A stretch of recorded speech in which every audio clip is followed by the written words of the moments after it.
Merci beaucoup. En tout cas, merci d'être venus aussi nombreux, alors qu'il fait quand même plutôt beau dehors et que par ces temps de post-confinement, on a plutôt envie d'être dehors que dedans. Mais je pense que c'est un sujet important, ce sujet des plastiques, puisqu'on est aussi le 3 juillet, c'est la journée mondiale consacrée au plastique, ou plutôt au sans plastique, si c'est possible. Et on vous a donc invité pour cette tribune, c'est la 5e tribune du Muséum. C'est un format qu'on veut le plus ludique possible, donc, et on progresse à chaque épisode en quelque sorte, de manière à ce que ça vous distrait et qu'on ne vous assène pas simplement de la science ou des résultats scientifiques de manière trop austère, mais au contraire qu'on vous invite à participer, à interagir. Et c'est pour ça que normalement vous avez pris chacun un objet en plastique à l'entrée pour commencer de vous sensibiliser à ça. Je vais enlever mon masque pour parler mieux, et j'ai mis un masque en tissu, alors spécialement pour éviter qu'il soit en plastique. Ceci dit, comme tout le monde, j'en mets beaucoup en chirurgicaux, donc qui sont aussi à base de plastique. Donc on est là pour parler d'un sujet qui est vraiment très important, puisque vous savez qu'il y a beaucoup de déchets plastiques un petit peu partout sur la planète. Ces déchets, c'est nous qui les produisons, par définition, puisque le plastique ne pousse pas dans les forêts ou dans les prairies. Et je vais vous livrer une anecdote pour en quelque sorte introduire cette tribune, une anecdote tout à fait personnelle, qui est qu'avant d'être président du Muséum, j'ai été pendant pas mal d'années directeur de recherche au CNRS, chercheur au CNRS donc, et je travaillais en biologie marine. Et j'ai eu la chance au cours de cette carrière de faire des expéditions à différents endroits de la planète. Et une des plus fascinantes qui m'ait été donnée de faire, ça a été de plonger avec le Nautile, le sous-marin jaune de l'Ifremer, à 2500 mètres de profondeur. Donc c'est une expérience qu'on n'oublie pas, je peux vous le dire, qui est absolument extraordinaire. Et j'ai plongé sur ce qu'on appelle la marge du Pérou, c'est-à-dire au large du Pérou, au large d'un endroit du Pérou, c'est le désert pratiquement, il n'y a rien, il n'y a pratiquement pas de ville, pas de village, il n'y a pas de fleuve, il n'y a pas d'émissaire, donc il ne se passe rien. On se dit, normalement il n'y arrive rien dans la mer.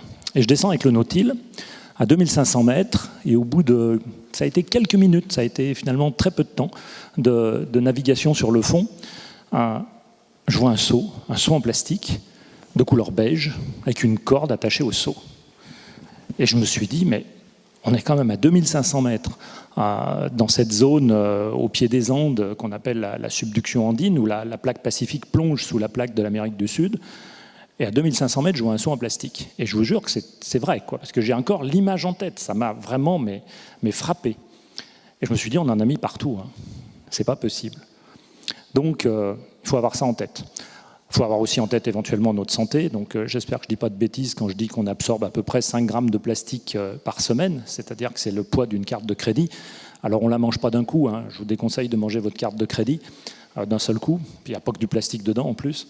Mais on l'inhale, on l'absorbe par l'alimentation, ça passe aussi par la peau, enfin, il y a différents chemins qui nous amènent à absorber beaucoup de plastique, et si on a cette image en tête, on commence à se douter que ce n'est pas forcément totalement inoffensif pour notre santé.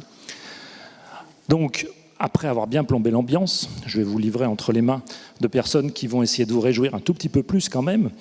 Donc la tribune va être présentée par Aurélie Luneau de France Culture, que je salue, bien sûr, et on a monté un partenariat avec France Culture pour donner une audience supplémentaire à cette tribune plastique, pour qu'elle ait une seconde vie en quelque sorte. Il y a une captation, et elle a une seconde vie, au-delà de la vie qu'elle a ici, en direct. Elle va poursuivre cette vie en partenariat avec France Culture. Je salue également Clémentine Bricou et Matteo Merzagora, qui sont cachés en partie ici, mais vous allez les voir tout à l'heure, de l'association Trace, qui nous accompagne sur ce format. Et puis, bien sûr, je salue toute une série une série de participants du Muséum. D'abord, je commencerai par Jeanne-Marie Manaranche, que je ne vois plus, mais qui doit être pas très loin quand même, qui a été la cheville ouvrière de tout ça. Jean-Baptiste Fini, qui est biologiste au Muséum, qui répondra à vos questions. Nathalie Gontard, qui est spécialiste des plastiques. Hélène Levato et Manon Vichot, qui sont des étudiantes en école d'ingénieurs AgroParisTech et qui participent à l'association Si Plastique. Elles ont des tricots à rayures et elles sont quelque part là aussi. Vous les verrez tout à l'heure. Manuel Valentin, ethnologue au Muséum, à qui on doit cette collection de bouteilles en plastique, parce que ça fait partie des objets que peut-être on doit commencer à collectionner pour mettre dans nos collections patrimoniales. Ça fait partie aussi des relations entre l'homme et l'environnement, de savoir préserver aussi ce genre d'objets.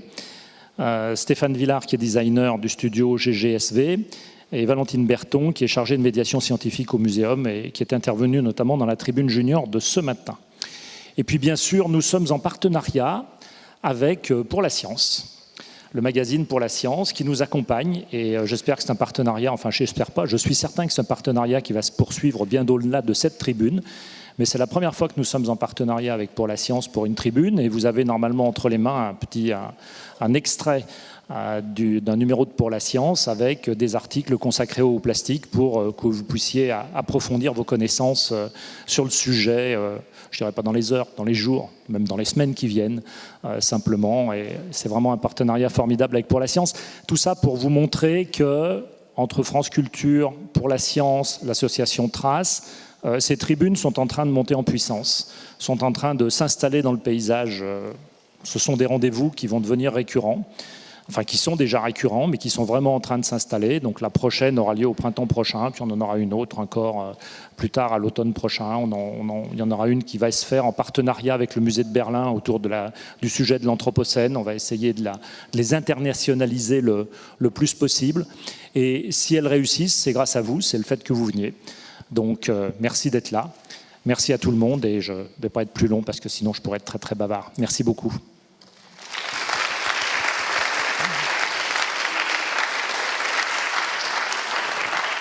Merci beaucoup à Bruno David pour cette introduction et pour continuer cette tradition d'une attention du Muséum d'histoire naturelle pour toutes les questions des sciences et sociétés, toutes les questions socialement vives pour lesquelles les chercheurs et la recherche ont des mots à dire, ont des choses à dire, mais aussi les publics.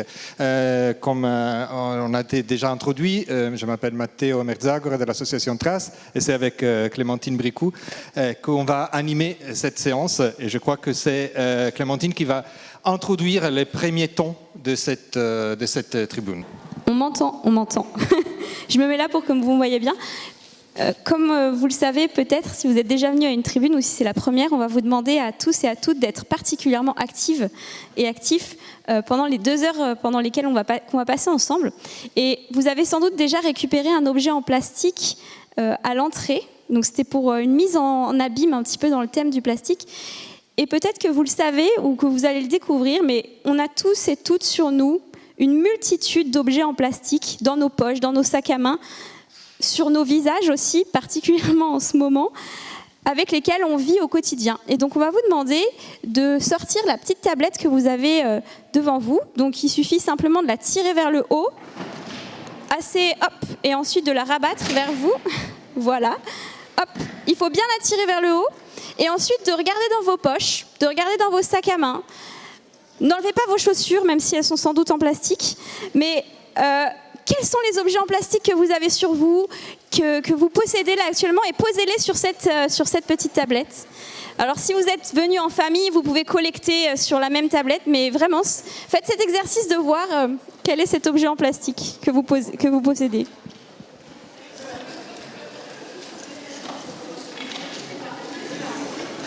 Et normalement, c'est assez édifiant de voir tout ce qu'on possède.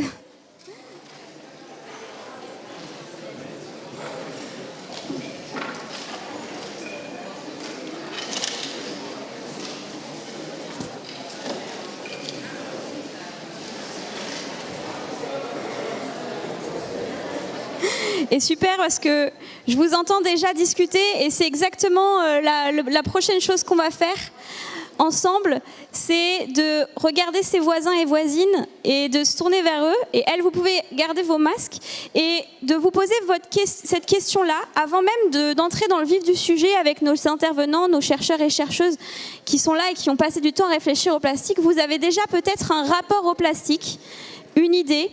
Et donc j'aimerais que vous discutiez avec vos voisins et vos voisines de quelle est votre relation au plastique aujourd'hui. Qu'est-ce qui vous dérange dans le plastique? Qu'est-ce que vous appréciez? Est-ce que vous y avez déjà pensé avant aujourd'hui?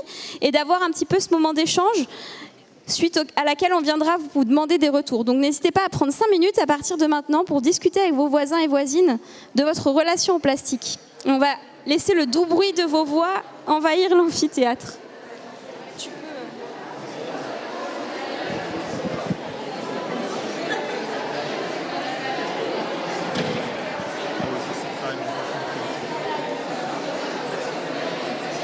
Normalement, ils discutent. Normalement, ils discutent.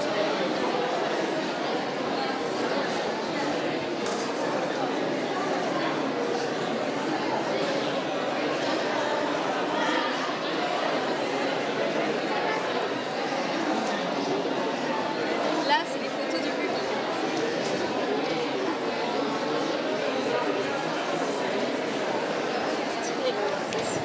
C'est parfaitement ordonné. Il y en a qui ont fait de grandes piles. On y va? Il y en a qui ont fait des piles et il y en a qui les ont mis tous les uns à côté.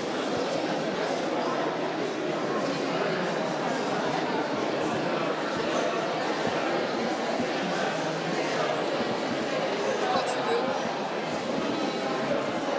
On prend 5 minutes de méthode, on y va. Moi, je pense qu'on y va parce que là, il y a des gens.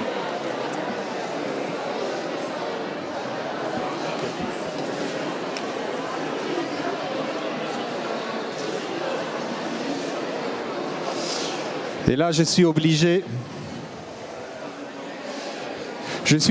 d'interrompre ces discussions, même si j'espère que vous partagez avec moi l'idée que le son des êtres humains qui discutent, je ne sais pas si les bioacousticiens étudient les sons et les chants des humains qui discutent, mais c'est un bruit qui est particulièrement beau à mes oreilles et particulièrement intéressant quand on discute, on réfléchit, on essaie de trouver des solutions. Vous voyez sur l'écran, il y a vos résultats, votre exposition de ce qu'est les plastiques que vous portez avec vous. Avant de passer la parole aux intervenants, on aimerait recueillir un peu de restitution des publics, de partager vos discussions, qu'est-ce que vous vous êtes dit. Évidemment, on n'aura pas le temps de tout répéter, mais avoir quelques retours. Aussi parce que parmi vous, dans certains cas qui ont discuté avec vous, il y a aussi les chercheurs ou les intervenants, les experts qui vont intervenir après. Et c'est très important pour nous, pour les tribunes, pour ce type d'activité, qu'ils écoutent ce que vous avez à dire avant qu'ils commencent à nous raconter ce qu'ils savent. Donc ce que je vous demande, mes collègues sont là avec des micros, juste de façon très libre, quelqu'un qui a envie de briser la glace et de nous dire une réflexion, un échange qu'il a eu avec ses voisins. Aidez-nous à ne pas à briser la glace. Voilà, merci.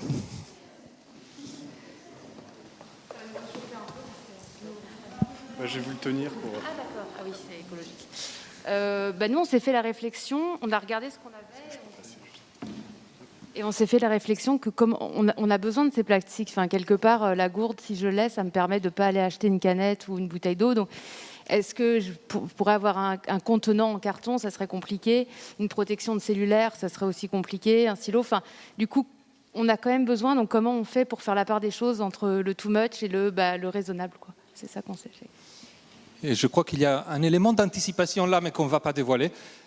D'autres restitutions là-haut, en tout dernier rang. Merci. Oui, d'une certaine manière, plus c'est technologique, plus c'est technologique et plus il y a de plastique.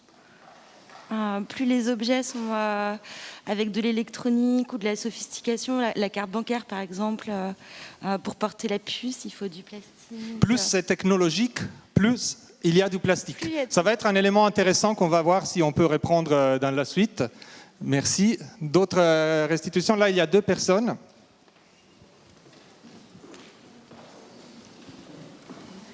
Oui, alors je pense que, moi je fais partie des gens qui essayent de limiter le plastique dans sa vie.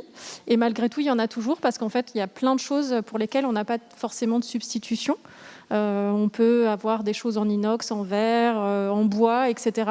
Mais il y a plein de choses pour lesquelles on ne peut pas faire grand-chose et c'est vrai que c'est assez frustrant.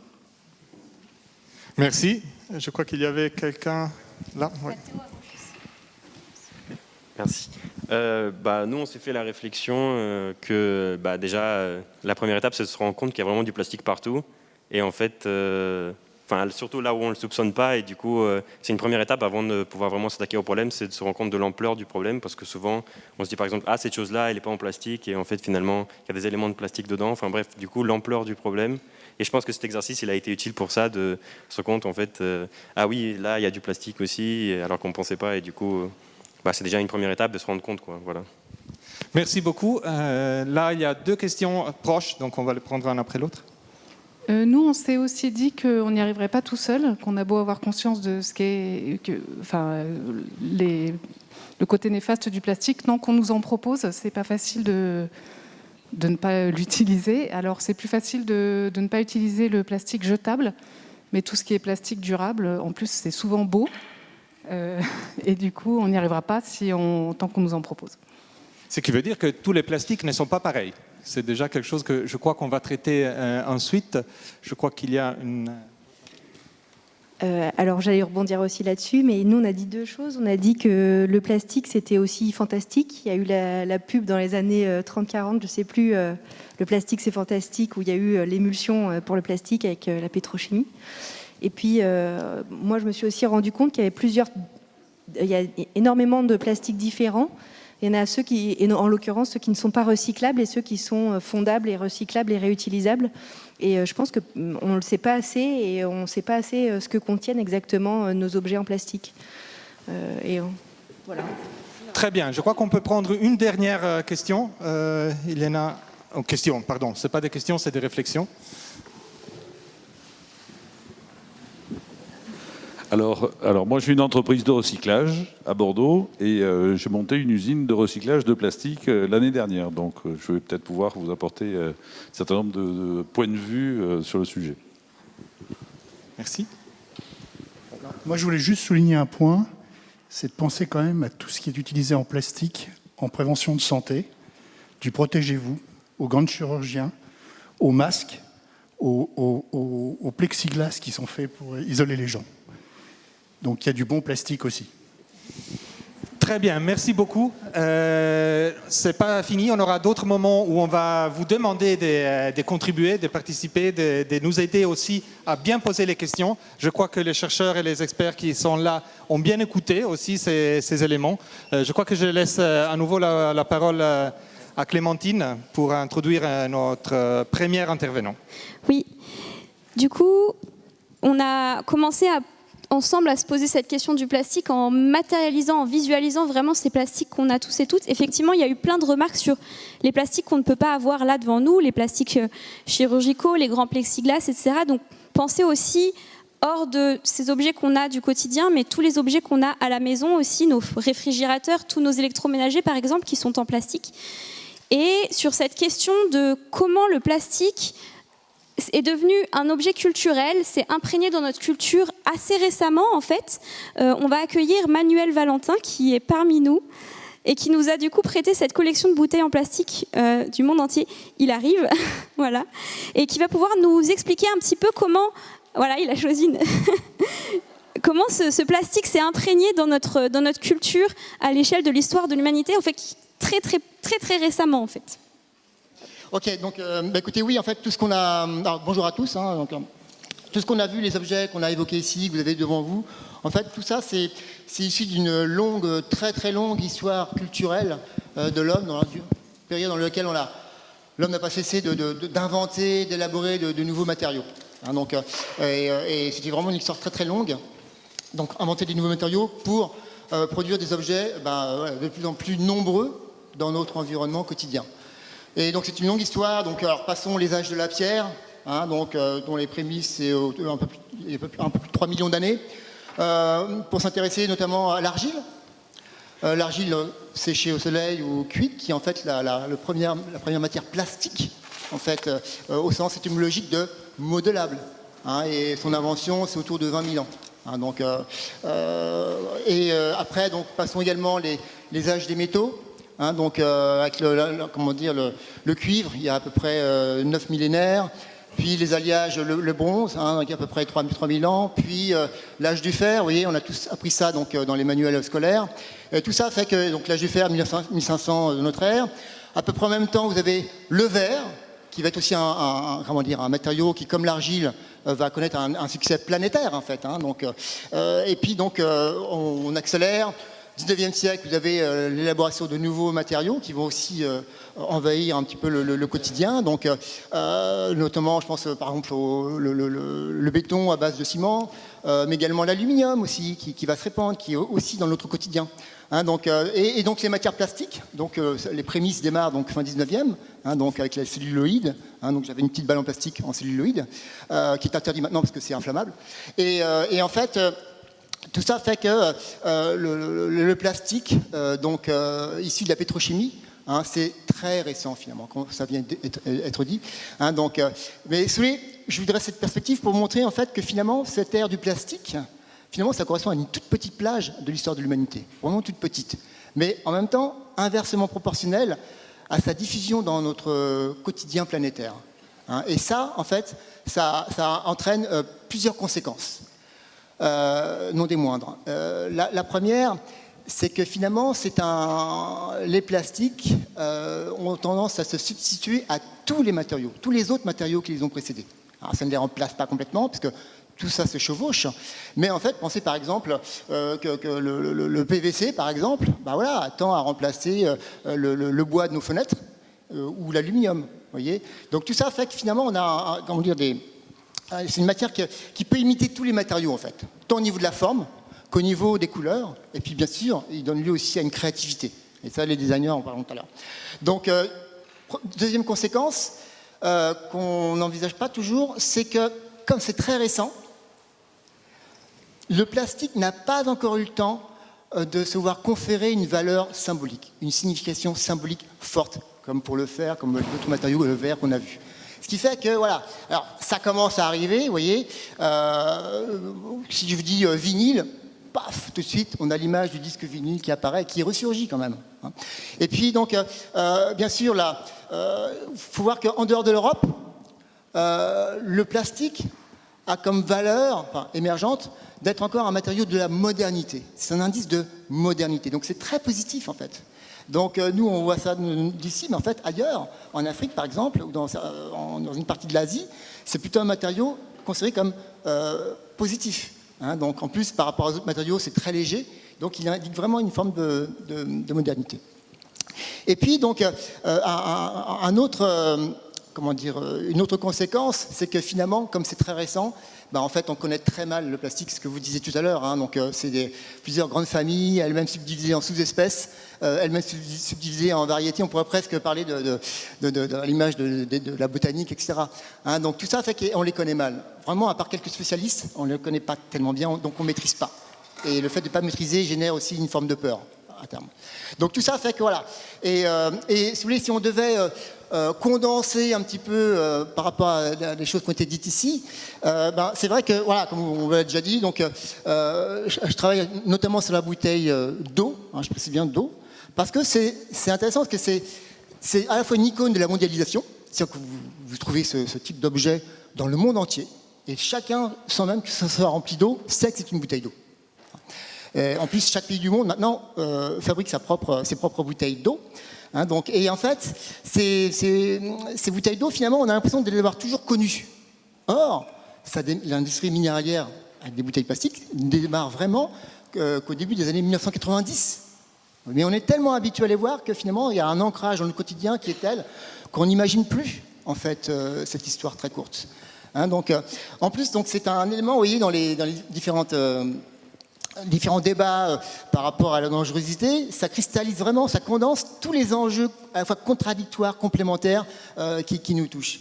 C'est que finalement, aujourd'hui, la bouteille en plastique, alors j'ai aucune action hein, chez les majors, je ne travaille pas chez Nestlé ni Coca, mais en tout cas, ce qui est sûr, c'est que ces bouteilles d'eau, vous voyez, elles servent de bouc émissaire, souvent. Hein, donc même certaines villes qui ont interdit les bouteilles d'eau, etc. Pourquoi pas hein. Sauf que finalement, ça représente une forme d'interface, hein, interface vraiment culturelle très forte. Pourquoi? Parce que le contenu, c'est de l'eau, bonne à boire, vierge. Et le contenant, c'est un produit, donc le plastique, le PET, hein, polyéthylène terephthalate, qui lui a un produit donc, de haute technologie. Hein. Donc voilà, faut savoir aussi une chose, c'est que, vous voyez, quelque part, d'abord, vous voyez, toutes ces bouteilles, alors il y en a aussi en verre, hein, mais le plastique tend à remplacer les bouteilles en verre, sauf dans les restaurants. Dans les restaurants, normalement, on vous sert toujours de l'eau en verre. Mais ça a quand même donné lieu à toute une créativité aussi, ne serait-ce que dans le design. Hein, donc, tout ça fait que, en fait, ça renvoie bien à j'allais dire, presque un mal nécessaire. C'est qu'on ne pourrait pas boire autant d'eau minérale si on n'avait pas les bouteilles en plastique. Voyez. Et allons plus loin, côté santé, parce que c'est ce qui nous touche tous, en fait. Ben oui, en effet, c'est vrai que s'il est vrai que certaines études très pointues ont pu mettre en avant la migration de certaines molécules, ben oui, en effet, le contenant peut s'avérer générer une certaine dangerosité, encore qu'il faut vraiment mesurer les choses, mais quelque part, ça va à l'encontre du fait de la nécessité de boire de l'eau, qui est meilleure, d'après ce qu'on nous dit, que les alcools ou que les jus de fruits glucosés. Donc il y a tout ça, une espèce de contradiction qui résume bien ici. Oui, Voilà. super. C'est un peu la réflexion de ce qu'on veut introduire aujourd'hui, merci Manuel, sur les plastiques qui sont indispensables pour nous aujourd'hui, ceux dont on ne pourrait pas se passer et ceux au contraire dont on voudrait et devrait se passer demain. Et du coup, c'est super d'avoir introduit toute cette histoire du plastique et cette dualité eau, nature, bouteille, culture, avec cet exemple. Et surtout, de nous avoir appris qu'effectivement, les plastiques n'est pas qu'une matière, c'est aussi un objet culturel. Et c'est, je crois, très important aussi dans les dimension un peu transdisciplinaire dans laquelle on veut traiter ces genres de thématiques, d'avoir commencé par un regard qui est plutôt culturel que purement basé sur la matière ou sur les impacts directs. Donc merci, on aura le temps d'y revenir. Merci.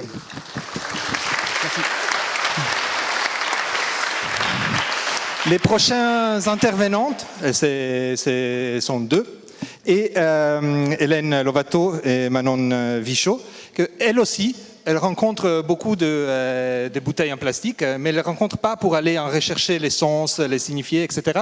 Parce qu'elle les trouve en traversant la Méditerranée, sur ces bateaux que vous voyez, dans l'association Sea Plastics. Pour eux, les bouteilles en plastique, c'est des objets qui ne devraient pas être là où elles les trouvent, et ils aident, à travers la communication et à travers une action concrète, à les enlever de nos mers. Mais je vous laisse raconter mieux ce que vous faites, Hélène et Manon. Hélène, j'ai soif et je trouve plus ma gourde. Je devrais acheter une bouteille d'eau, mais c'est pas grave, non? Seuls 14% du plastique jeté dans le monde est recyclé, alors que 8 millions de tonnes de plastique finissent dans nos océans chaque année, soit 800 fois le poids de la Tour Eiffel. Ainsi, la mer se transforme en la plus grande décharge de la planète. Je comprends pas, Hélène. Je comprends pas qu'on puisse jeter des plastiques comme ça à la mer sans aucune hésitation. Plus de 80% des déchets plastiques retrouvés en mer proviennent en réalité de l'intérieur des terres. Le ruissellement et le vent mènent les déchets vers les cours d'eau. Du ruisseau à la rivière. De la rivière au fleuve. Du fleuve à l'océan. Des côtes aux zones les plus reculées, comme la fosse des Mariannes ou l'Antarctique. Je pense que ce qui serait important de faire, c'est de sensibiliser les pays en voie de développement à cette pollution, parce que c'est eux les responsables du problème généralement. Il faudrait d'abord regarder ce qui se passe chez nous. La France est le plus gros producteur de plastique des 22 pays riverains de la Méditerranée et elle envoie chaque année plusieurs centaines de milliers de tonnes de déchets plastiques à l'étranger qui finissent souvent dans des décharges à ciel ouvert, de nos poubelles jaunes à des décharges à ciel ouvert. J'ai peur, Hélène, j'ai peur quand je pense que tout notre plastique mettra des centaines d'années à disparaître. Le plastique ne disparaît en réalité jamais, il ne fait que se fragmenter en des morceaux de plus en plus petits, les micro- et les nanoplastiques. La face cachée de cette pollution. Ces particules ont une taille inférieure à 5 mm et certaines vont jusqu'au nanomètre, soit 1 million de fois plus petites qu'une miette de pain. Donc, pour récapituler, ces particules de microplastiques, parfois invisibles, proviennent de la dégradation des macrodéchets, c'est ça? Exactement, mais aussi d'autres sources insoupçonnées. Une grande partie des microplastiques dans la mer provient d'usure de pneus de voitures, de microfibres de vêtements synthétiques ou des cosmétiques, par exemple. Mais pourtant, les eaux usées qui contiennent ces microplastiques primaires, elles sont bien traitées après dans les stations d'épuration. Malheureusement, les stations d'épuration ne retiennent pas ces particules d'une taille aussi petite et ne sont pour l'instant pas capables de traiter les microplastiques. Mais si ces particules sont si petites, elles ne peuvent pas avoir de grandes conséquences quand on voit l'immensité de l'océan. Pourtant, sur les microplastiques s'accumulent des produits chimiques, parfois toxiques. Comme j'imagine des pesticides, des métaux lourds, des hydrocarbures qui sont dans la mer. Exactement, mais il y a aussi des micro-organismes qui s'accumulent à leur surface. Ces micro-organismes peuvent être des pathogènes, par exemple, et les microplastiques se comportent comme des radeaux. Des radeaux qui sont transportés par les courants et qui jouent le rôle de vecteurs d'un bout à l'autre de la planète. Vecteurs de ces micro-organismes qui peuvent devenir des espèces invasives là où ils arrivent. Le trajet des plastiques a été cartographié, prouvant qu'ils migrent de l'Atlantique au Pacifique, de l'océan Indien à l'Antarctique. Avec donc de réelles répercussions sur les écosystèmes, je comprends. Et comment continue le voyage ? Le voyage du plastique ne se termine pas dans l'océan. Les microplastiques remontent et s'accumulent tout au long de la chaîne alimentaire par le phénomène de bioamplification. Plus de 250 espèces d'animaux ont été identifiées comme ingérant des débris de plastique qui passent ainsi du milieu au plancton. Du plancton aux poissons de petite taille. Des poissons de petite taille à leurs prédateurs. Et de leurs prédateurs à l'homme qui les pêche. Et la boucle est bouclée. Le plastique voyage de l'homme à l'homme en polluant tous les écosystèmes, même les plus reculés. Mais il y a forcément quelque chose à faire. Il faudrait les retirer, tous ces microplastiques, les filtrer.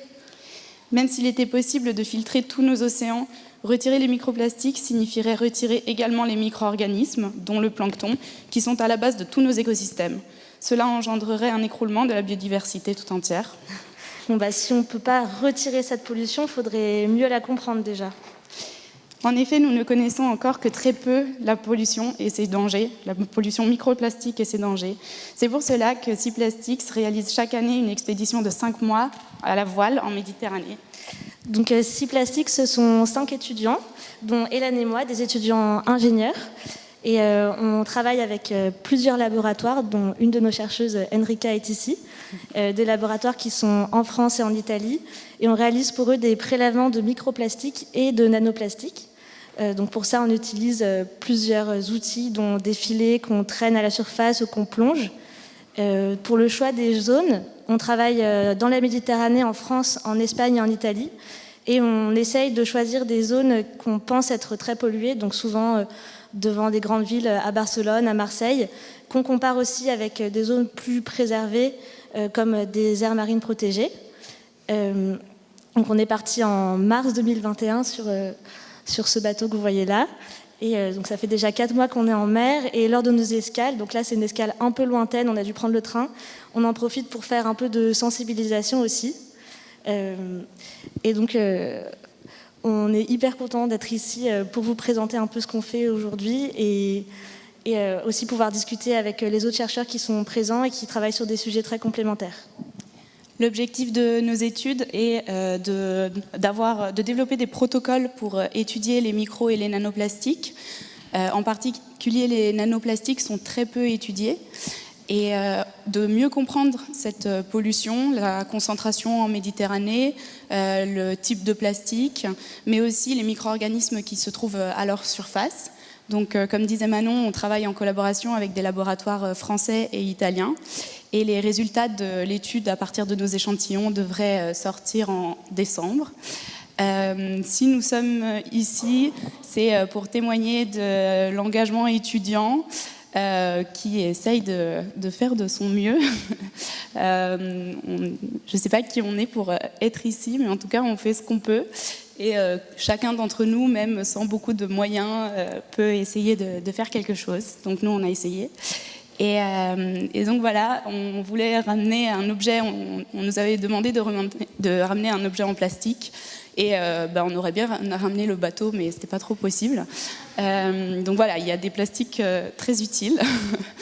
Et on vous remercie pour votre attention.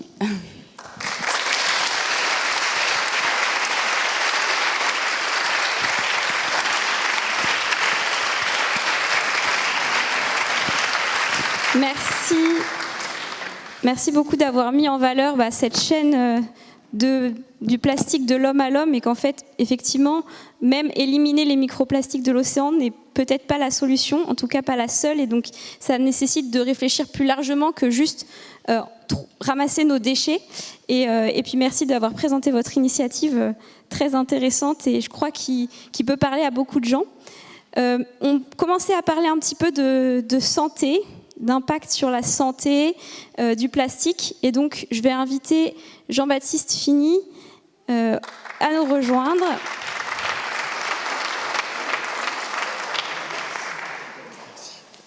Bonjour à tous.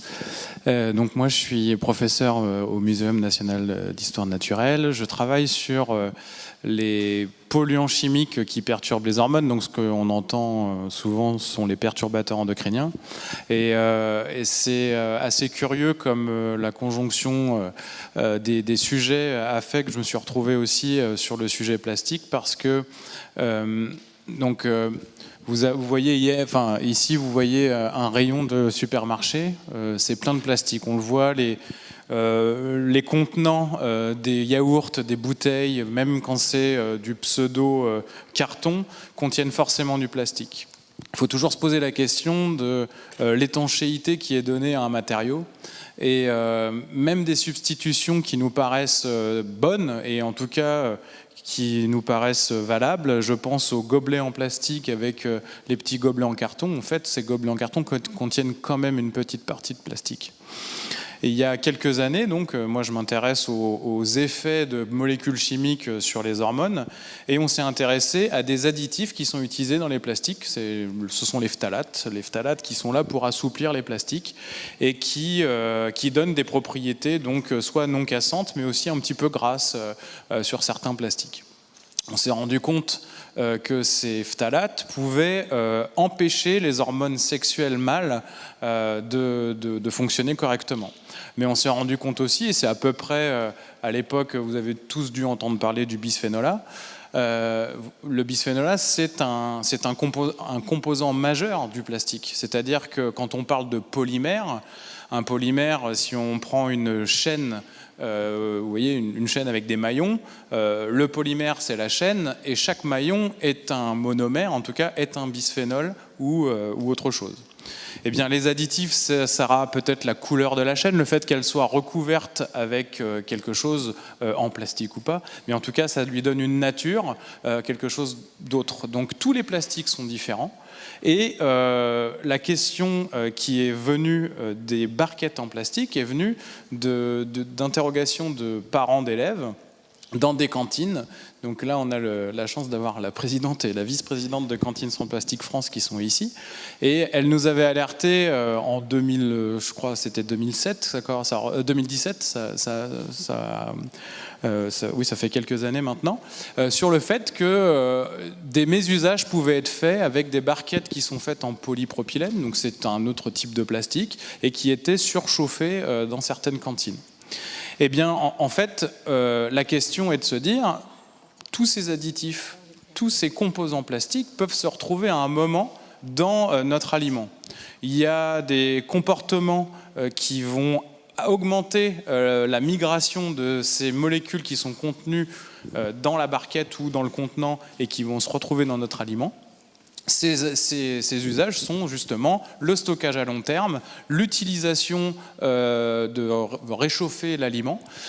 Et donc, on peut se poser la question des effets à long terme. On n'a pas la réponse, je ne l'aurai pas. Et même s'il y a des études qui tendent à prouver que ces molécules peuvent avoir des effets néfastes, vous en trouverez d'autres qui vous diront que ça n'a absolument aucun effet. La question qu'on doit se poser, c'est est-ce qu'on accepte de manger, d'ingérer ces... Alors là, je ne vous parle même pas de micro et de nanoplastiques comme ce qui vient d'être dit. Je vous parle de molécules qui se détachent et qui sont pour le moins invisibles, mais qui peuvent perturber, brouiller un petit peu le fonctionnement hormonal. Donc est-ce qu'on accepte que ces molécules-là soient ingérées petit à petit, jour après jour, et peut-être qu'il n'y aura pas de conséquences, mais peut-être qu'il y aura des conséquences. Donc on peut mettre en pratique des choses assez simples pour se séparer de certains plastiques. Et puis, il y a d'autres choses qui sont plus compliquées, parce qu'on n'a même pas la conscience que c'est un plastique. Par exemple, comme ça a été rappelé tout à l'heure, on porte tous un masque, et j'en avais un il n'y a pas plus tard que 2 minutes, un masque en polypropylène, qu'on croit être du papier en fait. Et j'ai un autre exemple dans la poche, d'un sachet de thé. Les sachets de thé pyramidaux comme ça, qui sont la plupart du temps faits en polyéthylène terephthalate, donc le même plastique que la bouteille qui a été présentée tout à l'heure. Et en fait, on n'a pas conscience que ces petits sachets de plastique des sachets de thé, sont en plastique. Pourquoi on a été remplacé du papier par du plastique? Bien, sûrement pour une question de coût. Mais la question donc du plastique, elle pose 2 problèmes. Vous avez vu le problème environnemental. On a du plastique partout, on ne sait pas le recycler, et en plus, ça s'accumule donc dans les océans. Et on a un problème de santé potentiel sur le fait qu'on a énormément de plastique, on a beaucoup de contenants alimentaires qui donc vont contenir des aliments, et on a des migrations qui sont faites. Alors vous allez me dire, oui, mais il y a des tests qui sont faits, on sait si le contenant il est sain ou pas, on va regarder si on a des molécules qui s'échappent de ça. Alors on va faire des tests, oui, il y a des tests, il y a des réglementations qui sont faites, mais par exemple pour la barquette en polypropylène, on va regarder si le propylène s'échappe. Donc on va regarder si le composant majoritaire de la barquette, qui contient peut-être jusqu'à une centaine ou 200 substances, on va en regarder une. Donc ça vous laisse penser que voilà, il y a peut-être des choses qui peuvent migrer, et sur ces choses qui migrent, on peut avoir des effets potentiels sur la santé. Donc rien n'est sûr, on est juste dans une expérimentation à ciel ouvert, et c'est pour ça qu'on se pose cette question de substitution. Mais il faut faire attention aux substitutions, comme je vous l'ai dit tout à l'heure, avec les gobelets. Et c'est la même chose pour les cantines. On va substituer en 2025, avec la loi Egalim, des barquettes qui sont faites en polypropylène avec autre chose. L'idée, c'est de la substituer avec des barquettes peut-être faites à base de cellulose. Mais le problème des barquettes, pour l'instant, qui sont formulées, c'est qu'on a encore du plastique dedans pour l'étanchéité. Donc tout est de savoir, est-ce qu'on revient à quelque chose de lourd et qui engendre en fait des maladies squelettiques ou musculo-squelettiques, donc avec des contenants en verre ou des contenants en inox. Est-ce qu'on ne peut pas adapter ça? Enfin voilà, il y a toute une réflexion à avoir qui est en train de se faire, hein, heureusement, dans beaucoup de communes en France. Et on est plutôt en avance sur ce sujet-là. Mais voilà, c'est pas un sujet qui est aussi simple que ça en a l'air. Et je sais plus trop quoi vous raconter d'autre, mis à part que voilà, on a. Jean-Baptiste Fini a perçu mon mouvement, qui était une façon discrète de dire que le temps était. Donc non, mais si vous avez des questions, on pourra bien sûr rééchanger tout à l'heure. Voilà, merci.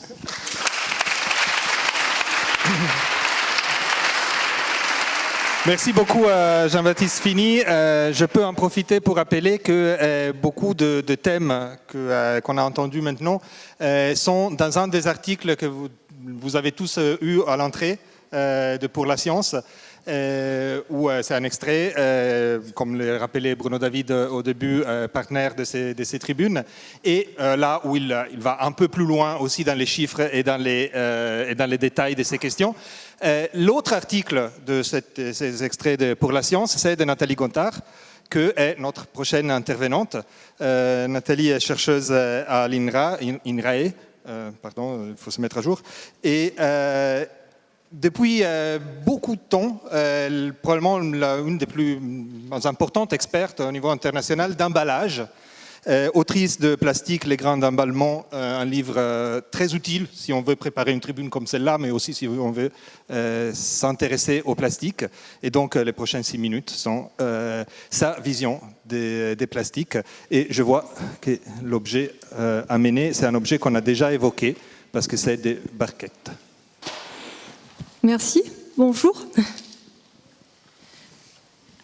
Alors oui, moi je suis venue avec une barquette, celle-là elle est en polypropylène, mais on peut avoir la même dans d'autres matériaux plastiques, parce que souvent on parle du plastique alors qu'il y a beaucoup de plastique. Donc voilà, moi je suis Nathalie Gontard, ça fait une 30aine d'années que je travaille sur le sujet, je suis chercheur avec une carrière un petit peu diversifiée. J'ai d'abord travaillé pour les pays en développement au sein du CIRAD, qui est le Centre international de recherche agronomique pour le développement, où je travaillais justement sur ce qui se se passait il y a une trentaine d'années, c'est-à-dire le remplacement des emballages feuilles végétales par des films plastiques. Ensuite, j'ai changé de métier. Je suis passée à l'université pour devenir professeure d'université, où j'ai beaucoup enseigné autour de ces plastiques et où j'ai monté mon propre laboratoire. Ceci aussi pendant une dizaine d'années. Et puis, depuis une dizaine d'années, là maintenant, je suis chercheur à l'INRAE, l'Institut national de recherche pour l'agriculture, l'alimentation et l'environnement, où je fais toujours de la recherche autour des matériaux plastiques et surtout de leurs substituts, mais où je travaille aussi beaucoup sur les aspects réglementation au niveau européen. Voilà. Alors j'ai choisi cette barquette parce que c'est un objet quand même qui est très utile. Hein. On l'a dit, les plastiques, ce sont des matériaux qui nous ont apporté un progrès, certains, pas tous.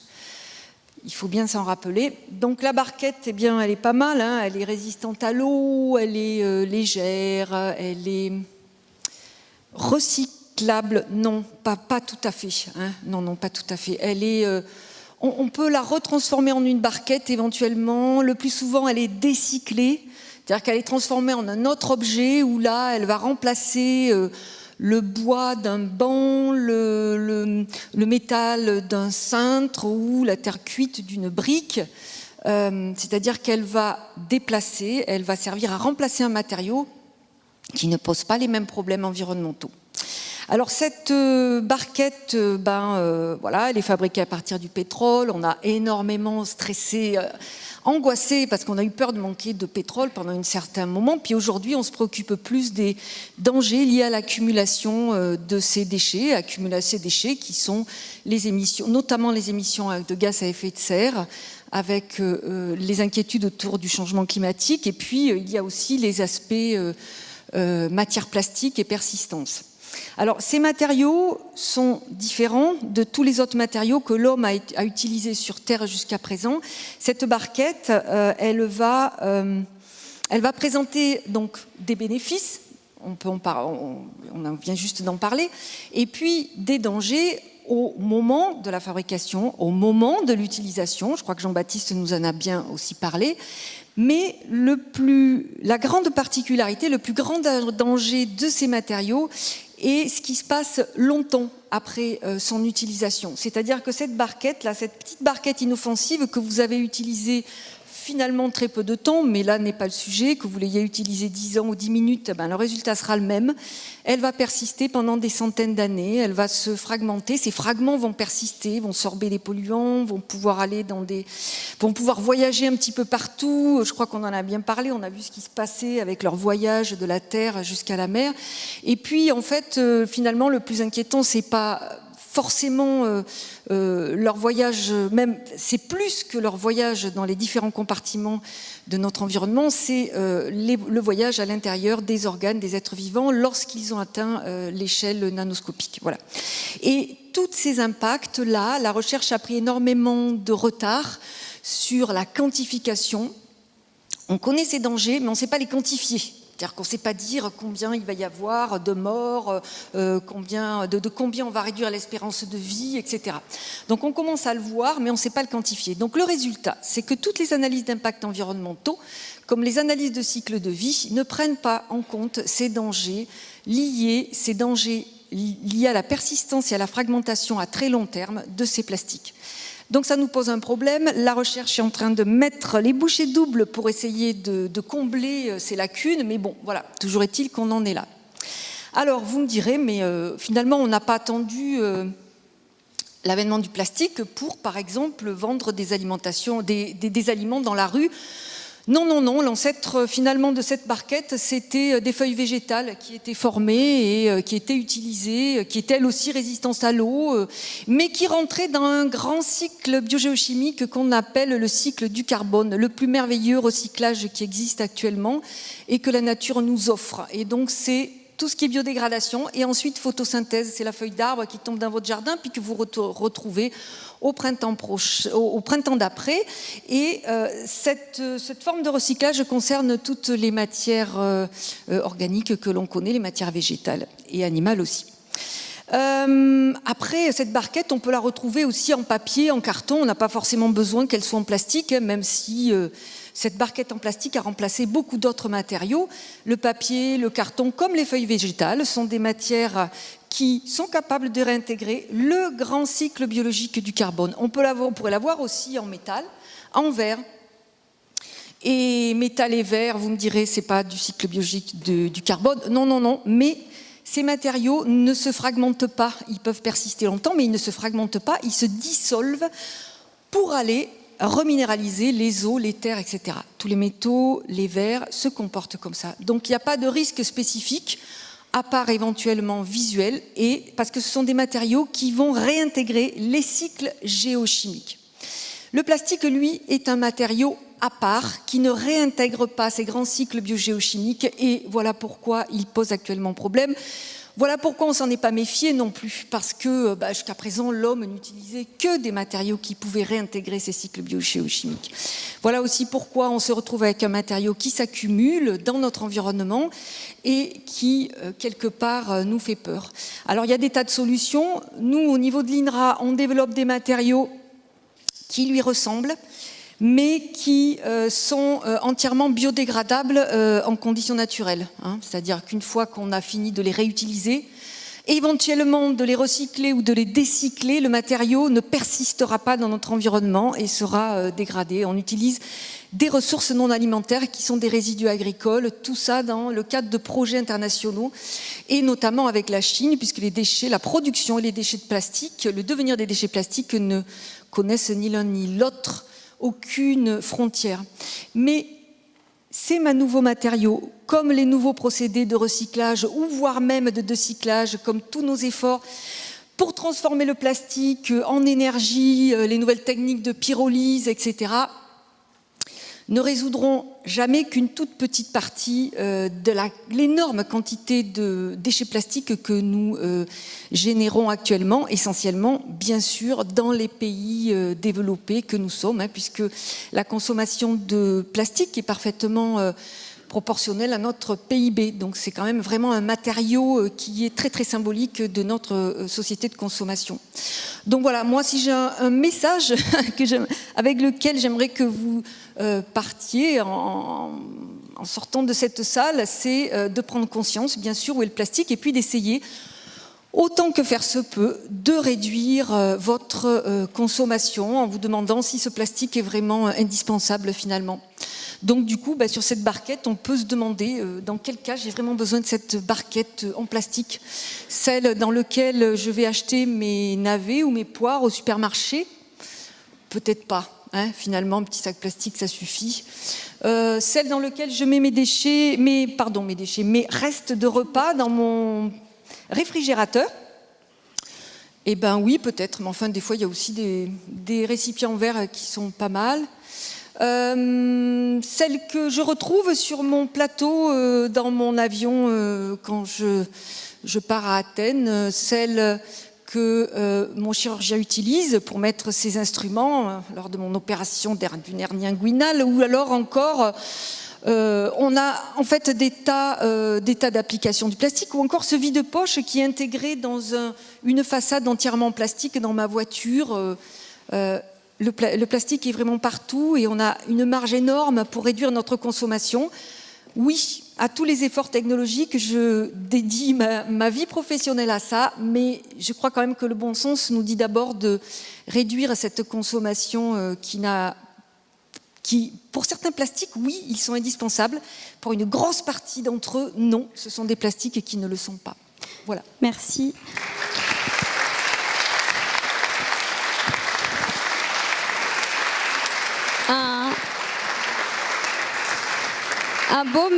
Un beau message d'allier à la fois la recherche scientifique la plus poussée, la plus à la pointe, et à la fois notre réflexion personnelle à chacun et à chacune d'entre nous. Avant de vous redonner la parole au public et puis à votre réflexion, on va essayer d'avoir un petit pas de côté, c'est-à-dire de réfléchir du point de vue un petit peu différent de la recherche cette fois, avec le regard d'un designer donc, qui conçoit et imagine des objets, et avec Aurélie Luneau de France Culture. Donc je vais vous inviter à venir prendre place. Emmanuel, est-ce que je peux vous demander de vous asseoir ici ? Vous vous mettez déjà ? Super, eh bien parfait, merci. Prenez là.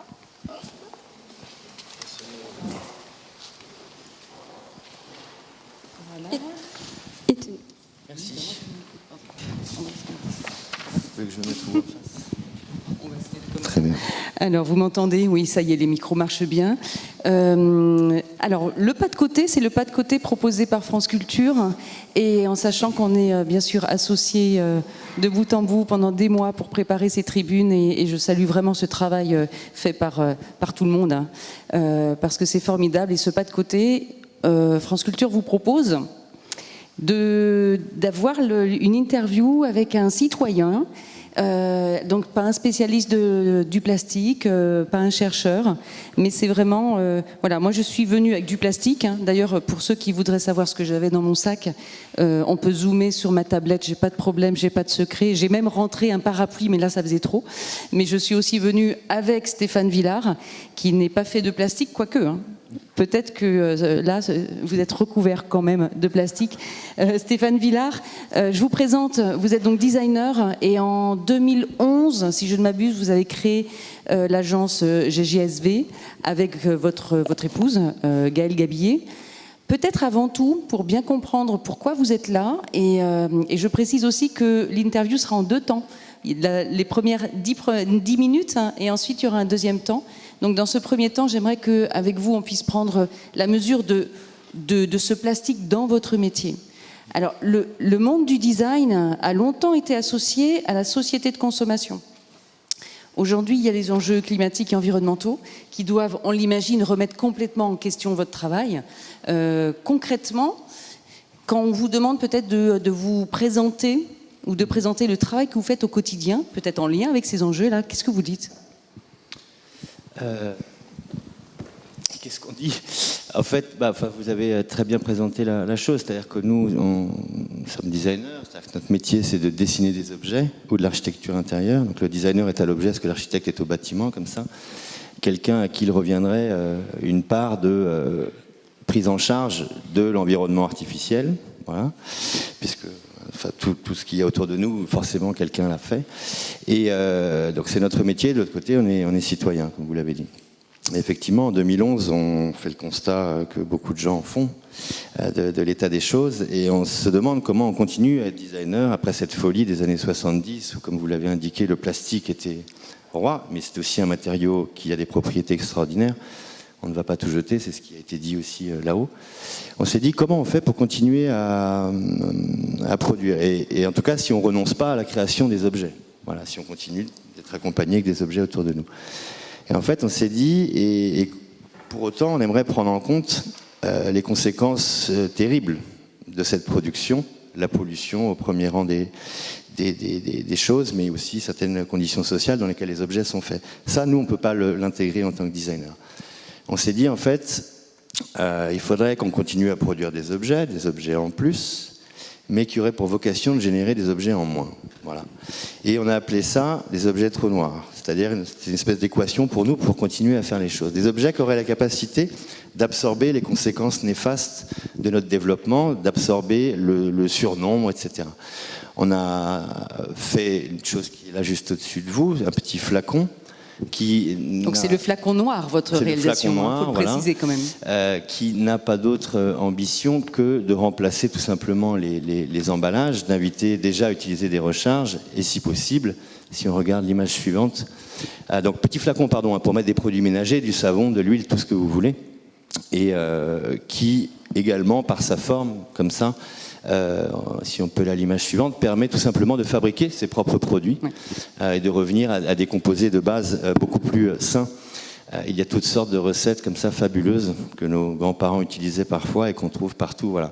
Essayez de réduire en fait. Donc ce flacon s'appelle objet 2822 et parce que 2822 est le nombre approximatif et qui augmente tout le temps d'objets plastiques, d'emballages plastiques jetés par seconde en France. Donc si on agglomère, on parle de ces tonnages hallucinants qui sont dans les mers, mais si comme ça on agglomère toutes nos petites habitudes, il y a un tuyau comme ça sur la France qui jette 3000 de ces objets par seconde et qui finissent dans les images que vous avez vues en préambule de la tribune, c'est-à-dire dans les océans. Voilà. Et alors ce flacon, il est fait en quoi? Il est fait en verre. Donc il est fait en verre. Il y a peut-être la pipette, elle est pas en plastique. Et la pipette, elle est en caoutchouc. Alors voilà, si on a les moyens, on peut faire ça en latex naturel, mais je fasse attention à ce que je dis avec les experts matériaux. Il n'y a jamais vraiment de latex complètement naturel. Voilà, mais on utilise là pour le coup la propriété d'élasticité de certains élastomères pour pouvoir tout simplement pomper. Alors nous, on ne sait pas remplacer tout comme ça d'un seul trait. Par contre, installer des objets qui peuvent avoir une durée de vie un peu plus conséquente que quelques secondes, jours, semaines, cela nous paraît déjà un pas intéressant. Un autre point, c'est aussi de travailler à l'esthétique, en fait, tout simplement de ces objets. C'est-à-dire que nous, on est très convaincus d'essayer d'améliorer les choses, mais nous n'avons pas forcément envie de nous retrouver dans un environnement qui est uniquement un environnement de recyclé ou de recyclage ou de seconde main, mais c'est un charme fantastique. Mais voilà, ce qui vient à nous, je crois, c'est ce changement des habitudes, continuer à avoir des objets performants, sécurisants, hygiéniques, là où cela s'impose, mais que cela bâtisse aussi un cadre élégant dans lequel on se développe depuis le début presque. Voilà, ce qu'on a fait après avec Trou Noir. Enfin, oui, on peut voir peut-être les photos suivantes, Trou Noir. Et donc, on a poursuivi cette réflexion. Voilà, merci beaucoup. En regardant donc, ce qui nous paraissait être vraiment aussi représentatif d'une surnombre et d'un gâchis et d'une inutilité, ce sont tous ces électroménagers qui sont d'une laideur épouvantable, de plus en plus, et dont finalement, quand on les voit comme ça dans les rayons des grands magasins et qu'on se promène dans une décharge, on voit à peu près les mêmes choses à 6 mois d'écart.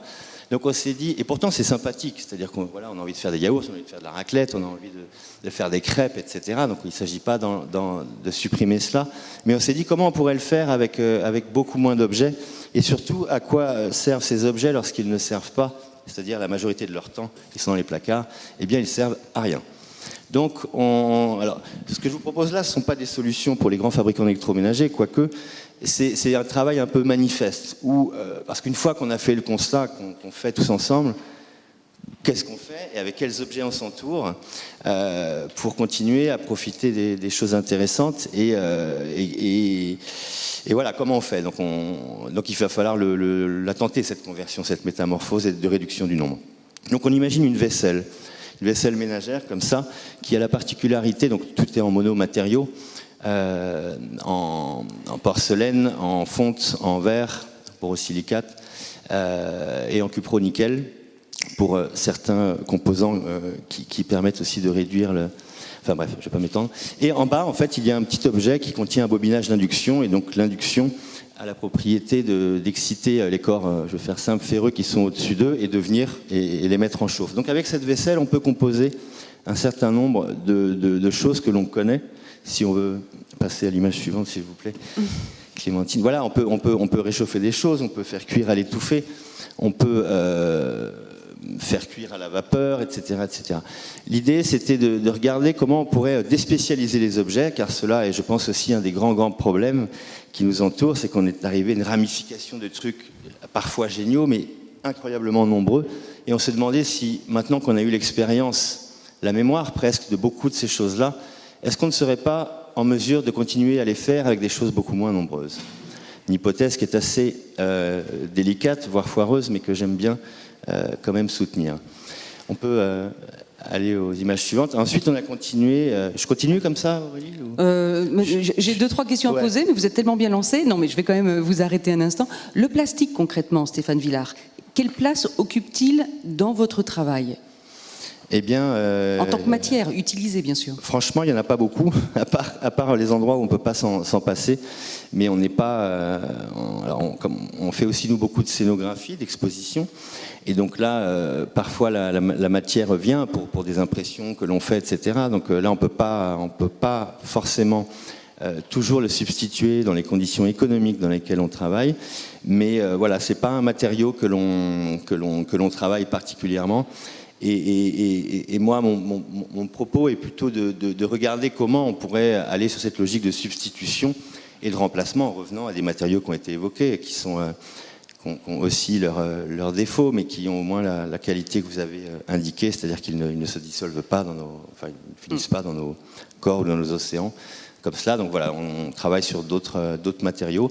Et ce qui nous intéresse, c'est également... Enfin non, pardon, je vous laisse continuer. Oui, donc désencombrer, trou noir, ça veut dire que mettre dans ce trou noir tous les objets inutiles et imaginer des produits justement qui prennent moins de place et qui servent, qui ont multiples tâches finalement. Je précise et je le rappelle que vous avez démarré ce travail avec Gaël Gabillet il y a une dizaine d'années. On imagine bien que vous avez dû être pris peut-être pour des décroissants dans le monde professionnel. Quelle a été l'image que vous avez véhiculée justement ? Eh bien écoutez, on a été comme cela invité dans des grands symposiums des grandes entreprises d'électroménager français et leaders mondiaux. Et effectivement, pour leur présenter ce qui pouvait être au moins un axe de recherche, probablement de développement. Et effectivement, les gens n'ont pas compris comment on pouvait se présenter à eux en leur proposant de fabriquer moins de ce qui les faisait vivre. Et ces gens aujourd'hui se sont mis au mouvement par la pression politique, publique, par les lois, etc. Mais avant, ils pensaient que c'était impensable, tout simplement, parce que les gens... Enfin voilà, on pense qu'il y a... Là, ça nous amène à un autre niveau qui est...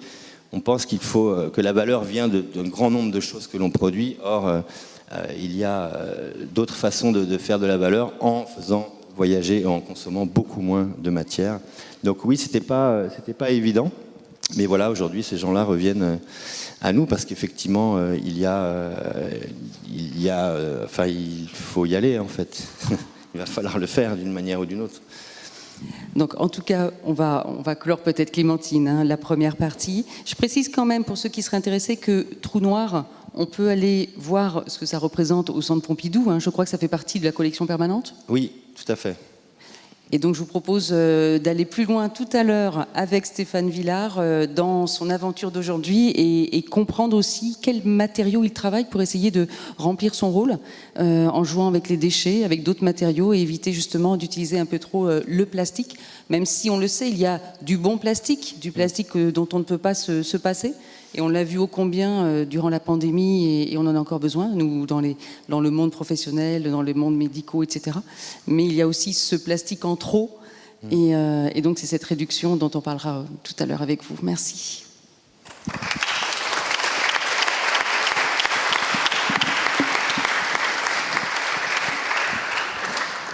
Et du coup, d'ailleurs, en parlant de réduction, ça va être à vous, à nouveau, de réfléchir et d'échanger.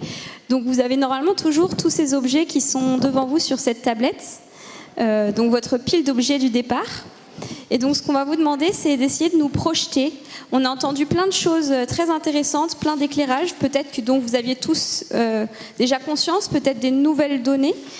Et de vous dire, les objets que j'ai devant moi, toute la pile d'objets en plastique que j'ai, si je me projette dans 50 ans, lesquels me paraissent importants ou essentiels à ma vie, c'est-à-dire je voudrais les garder tels quels, dans la même matière, en plastique, et lesquels, au contraire, dans 50 ans, je voudrais soit ne plus voir exister du tout, soit plus en plastique. C'est-à-dire que si vous avez vos lunettes, on ne vous demande pas de bannir la lunette, si vous le mettez dans la pile des objets que vous ne voudriez plus voir en plastique, mais le matériau de cet objet. Donc de faire, voilà, à droite... Je crois que la photo est inversée. À droite, du coup, les objets que vous ne voudrez plus voir dans 50 ans. Et à gauche, les objets en plastique qui vous paraît essentiel de garder. Et ensuite, je vais vous inviter à discuter avec vos voisins des raisons des choix que vous avez faits. Pourquoi est-ce que vous avez fait ces choix-là? Est-ce qu'il y a des objets qui vous paraissent essentiels, d'autres non? Et d'échanger ensemble comme dans la première partie. Et on vous donne 10 minutes à peu près.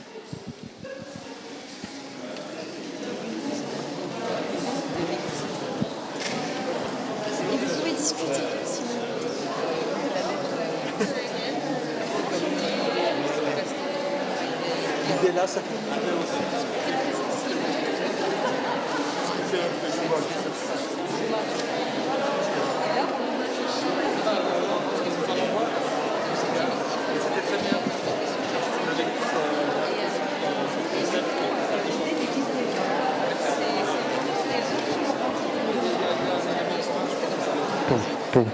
C'est.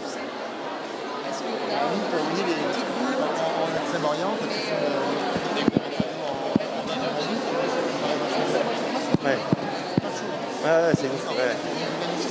Ah ouais, je sais. Ah oui, en fait, c'est propre. C'était un jeu de la dernière tribune à laquelle voilà. Il y a eu une implémentation super important. Non mais c'est intéressant. Et là encore, je vais interrompre. Les principes est un peu les mêmes. Je vais vous interrompre vos discussions, même si probablement, je l'espère au moins, intéressantes et personnelles, et à vous, hein, qui reste là. Mais on veut partager quelques éléments. Je crois que, je ne sais pas si vous avez repéré les mêmes choses que j'ai entendues, mais il y avait un élément constant que tous les intervenants nous ont apporté, c'est-à-dire qu'il ne faut pas mettre le plastique tout au même niveau. C'est clair qu'aujourd'hui, à part une révolution totale de nos modes de vie, on ne peut pas s'en passer du plastique, on ne peut pas juste dire stop au plastique. D'autre part, on ne peut pas accepter l'existant encore pendant longtemps. Il y en a absolument trop, l'overdose est réelle, est présente, et donc il faut trouver quelque chose au milieu, et donc c'est une question de choix. Et donc c'est autour de ce choix qu'on aimerait avoir quelques retours, c'est-à-dire que vous avez de façon simple, hein, et c'est clairement symbolique le travail qu'on est en train de faire, mais vous avez interrogé les objets que vous avez analysés avant, et vous avez fait un choix de mettre certains d'un côté, certains de l'autre. Et on aimerait bien, et les chercheurs et les experts qui sont ici aimeraient écouter aussi vos réflexions. Pourquoi vous avez fait certains choix? Vous les avez vus, certaines en direct, on les a pris en photo et on les projette. Mais est-ce qu'il y a quelqu'un qui veut commencer à partager pourquoi il a choisi de mettre certains objets à droite ou à gauche, pourquoi il a décidé que dans 50 ans, certains objets doivent encore être en plastique, ou probablement le seront, et certains, il ne veut plus le voir.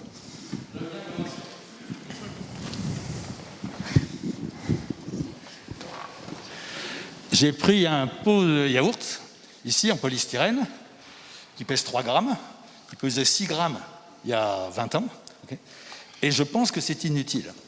Parce qu'une des sources de pollution formidable, c'est l'alimentation individuelle.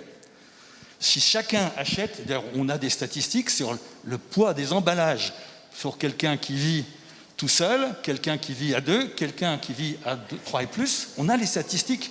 Si vous voulez faire quelque chose pour l'environnement, mariez-vous, pas que c'est vous. Donc, en fait, vous avez présenté des bouteilles ici, ces bouteilles de plastique. Je donnais des cours dans le supermarché Auchan à la Défense depuis 1973. Et je voyais, j'emmène toujours au rayon bouteilles. Elles étaient toutes en verre, elles sont passées en verre plus PVC, puis verre, puis PET. Maintenant, pratiquement plus de verre, parce que personne n'a envie. Par contre, vous allez dans certaines, j'étais en Namibie, vous allez vraiment en Namibie, pour voir un supermarché dans lequel vous arrivez avec votre bouteille vide, et vous allez vous remplir, et quand vous passez à la caisse, vous payez le litre d'eau que vous avez acheté. Donc je pense qu'une des grandes façons de diminuer et d'améliorer l'écologie, c'est non pas dire le plastique, d'ailleurs, si je peux me permettre, essayer d'éviter de faire la distinction entre matière plastique et plastique. Plastique, c'est un objet, la matière plastique, c'est un polymère, c'est pas pareil, c'est le matériau. Bon, mais donc effectivement, pour moi, c'est limiter les consommations par l'usage, pas par le remplacement des matériaux. Très bien, merci aussi de ces précisions entre matière et... Mais la nature est complexe et probablement la diversité d'actions, c'est ce qui intéresse. Merci. Oui, ce qu'on se disait en discutant avec ma voisine, là, c'est qu'on peut effectivement se passer d'énormément d'objets. Moi, j'en vois un qui me paraît difficilement substituable. C'est un outil pédagogique formidable, le stylo 4 couleurs. Je n'ai pas encore trouvé de crayon de bois 4 couleurs, mais bon. Mais blague mise à part, on peut se passer vraiment de beaucoup de choses. Cela étant, je me rappelle avoir lu quelque part, peut-être dans un des 2 articles pour la science de juin, mais je suis plus sûr, qu'un cabinet qui s'appelle Carbone 4 a fait une étude aboutissant à la conclusion que si tous les particuliers adoptaient tout le temps, dans tous leurs gestes, une attitude 100% vertueuse par rapport à l'environnement, ça résoudrait 30% des problèmes de l'environnement sur notre planète. 70% sont dus aux États et aux entreprises. Alors, c'est sûr qu'il faut vivre en conformité avec ses convictions. J'imagine que tous les gens qui sont présents ici aujourd'hui sont sensibilisés à ce problème de plastique. On ne va pas aller jeter n'importe quoi, n'importe comment. Et si on peut faire le choix d'un objet dans une autre matière, ok, on le fait. Mais il faut aussi ne pas en rester au fait que si tout le monde faisait ça, ce serait formidable et on se sortirait de ce système mortifère qui est généré depuis un demi-siècle, ou même un peu plus, par cette gabegie de plastique, gabegie qui est organisée. Et comme le disait, je crois, le designer tout à l'heure, les entreprises n'imaginent pas de baisser leur production, c'est-à-dire de baisser leur chiffre d'affaires, c'est-à-dire de baisser les dividendes qu'ils versent à leurs actionnaires. Donc ils continuent à produire toujours plus et à trouver toujours plus de nouveaux usages. Comment dire qu'il y a un fond politique, évidemment, à ces questions. Avant d'avoir aussi la réaction, je crois que vous notez si vous avez des envies, des réactions à ces commentaires. Mais j'aurais envie de recueillir encore 2 ou 3 témoignages des discussions que vous avez eues et de pourquoi vous avez choisi de vous en passer dans 50 ans de certains objets et pas d'autres. Oui, moi je voulais juste dire que, en gros, sur l'ensemble des produits plastiques, j'ai envie de ne rien utiliser et de ne rien acheter, en général. Ensuite, je suis bien consciente qu'il y a des usages qui peuvent être des usages nobles et des usages bénéfiques pour l'homme, pour l'humanité. Mais à ce moment-là, pourquoi est-ce qu'on ne garde pas une quantité de plastique qu'on va gérer en termes de recyclabilité? D'abord, est-ce que ces produits peuvent être fabriqués dans des plastiques recyclables? Et est-ce que cette masse de produits recyclables, on la gère comme quelque chose qui va être recyclé, qui va être maîtrisé? Et puis les autres plastiques, on arrête. Pourquoi est-ce que la loi permet, pourquoi est-ce que l'homme permet qu'on produise des choses dont on sait qu'elles vont être toxiques sur Terre indéfiniment? Si on l'autorise, évidemment, les gens achètent, on a envie d'acheter, on a envie de consommer, et on est même dressé pour ça dans nos sociétés. Donc je pense qu'il y a 2 choses. Il y a le comportement du consommateur, mais il y a aussi la législation et aussi la pédagogie, parce que moi, j'essaye de comprendre quels sont les plastiques recyclables, pas recyclables, etc. Mais est-ce qu'on doit absolument faire des cintres en plastique? Alors, si c'est du plastique recyclé, c'est peut-être une solution. Mais si ensuite c'est des plastiques qui ne disparaissent jamais non plus de la surface de la planète, ce n'est pas une solution. Et la première chose pour arriver à distinguer, c'est qu'on a un peu essayé de montrer en métaphore, c'est-à-dire c'est poser la question de lesquels je veux ou je veux pas. Je voudrais recueillir encore, mais je vous prie, si vous pouvez, de rester sur les objets que vous avez choisis et vraiment de nous dire pourquoi certains objets sont allés dans la partie, disons à la poubelle, à l'oubliette de l'histoire. Est-ce qu'il y a quelqu'un qui a envie de partager ses choix par rapport aux objets dont c'est libéré? Oui. Quel objet vous avez choisi de garder ou de s'en passer? Moi, j'ai choisi un tube en plastique. Non, je voulais juste rebondir sur ce que Madame disait au niveau de l'information. Moi, je suis étudiante et je suis beaucoup sur les réseaux sociaux. Et je discutais avec mon voisin tout à l'heure concernant le plastique. Et en fait, on a une grosse désinformation par rapport aux matières plastiques, en fait. J'essaye de consommer responsable. J'essaye de pas consommer d'acheter de plastique et j'essaye d'être éco-responsable dans mes démarches, mais je me rends compte qu'il y a beaucoup de choses que je ne sais pas. Et ce que je déplore, c'est qu'il y a une vraie mode sur les réseaux sociaux, l'ultra-vert, le fait d'être plus vert que vert, et en fait, on se rend compte que ça passe aussi par une grosse désinformation. Donc moi, j'aimerais bien, en tant qu'étudiante, en tant que citoyenne, en tant que jeune active plus tard, d'être beaucoup plus sensibilisée scientifiquement, notamment sur le plastique.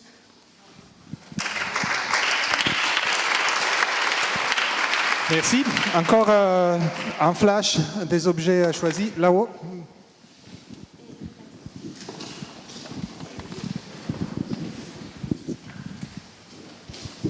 Bonjour, moi c'était juste une question, c'était plus si quelqu'un pouvait m'éclairer sur l'usage du plastique dans le milieu médical. Ça a été évoqué brièvement tout à l'heure, mais c'est vrai que j'aimerais bien en savoir plus parce que le milieu médical, à la fois c'est du plastique à usage noble, comme on le disait tout à l'heure, et en même temps ça produit énormément. Et je me demandais où en étaient les réflexions et les démarches pour justement travailler sur une... consommation plus responsable de ce milieu, je ne sais pas si on peut dire ça comme ça, mais j'aurais bien aimé avoir l'avis de quelqu'un qui avait une opinion éclairée sur le sujet. Merci. Et il y a une autre... on prend la question. Il y a aussi, peut-être, vous avez de l'expertise à nous donner. C'est allumé. Alors moi, je travaille à l'hôpital et je suis récemment, depuis 1 an, impliquée dans le développement durable et la gestion des tris des déchets à l'hôpital parce que je pense que c'est une question qui est essentielle. Je travaille en l'occurrence à la PHP, qui est le plus gros employeur d'Île-de-France et qui, pour moi, a une responsabilité envers tout ça. Je ne suis pas d'accord avec la réflexion sur le fait qu'il y a du plastique indispensable dans les hôpitaux, parce qu'en fait, je viens de découvrir justement tout à l'heure quand je disais qu'il y a différents plastiques, et ça, on ne le sait pas, et je suis tout à fait d'accord avec toi quand tu dis qu'on aimerait bien en savoir davantage sur le plan scientifique, parce que je viens de découvrir qu'en fait, il n'y a pas de transparence vraiment sur quel plastique on utilise. Je pense qu'il y a une... En médecine en tout cas, et peut-être dans les autres milieux scientifiques, mais on a utilisé beaucoup de choses réutilisables, qu'on a stérilisées, qu'on a appris à stériliser. On est revenu en arrière parce que pour des raisons... je pense des mauvaises raisons, avec des croyances comme quoi ça allait infecter d'une autre façon ou j'en sais rien, et on avait privilégié du plastique pour certaines choses. Et là, on est en train de retourner en arrière, en train de se rendre compte que, en fait, on utilise beaucoup de choses à usage unique qui sont délétères, qui sont du plastique, qu'on ne recycle pas, que soit on enfouit, soit on incinère, et qui, du coup, d'une certaine façon, polluent beaucoup. Et ça met énormément de temps, parce que ça intéresse beaucoup de gens, mais peu ceux qui sont décisionnaires de ça, parce que ça coûte beaucoup d'argent de revenir en arrière. Ça coûte énormément d'argent de se dire, en fait, on va recycler, on va tout changer le matériel, on va prendre, soit on va recycler, soit on ne va plus les produire pour utiliser ce qu'on utilisait avant, des produits réutilisables et des matériaux réutilisables.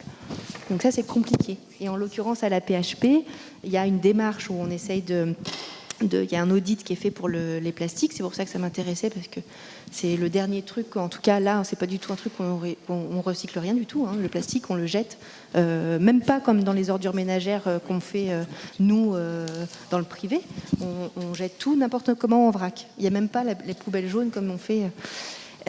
et en fait, c'est très difficile parce qu'il y a tellement de plastiques différents, et c'est là où c'est dommage qu'on ne le sache pas, mais il y a du propylène, du propi, je sais pas quoi, enfin il y en a je sais pas combien de types. Comme vous disiez, il y a un arbre phylogénétique du plastique qui est très compliqué à comprendre. On n'a pas de transparence là-dessus, on ne sait même pas réellement lequel on peut réutiliser, décycler et utiliser dans d'autres matériaux plus durables ou pas.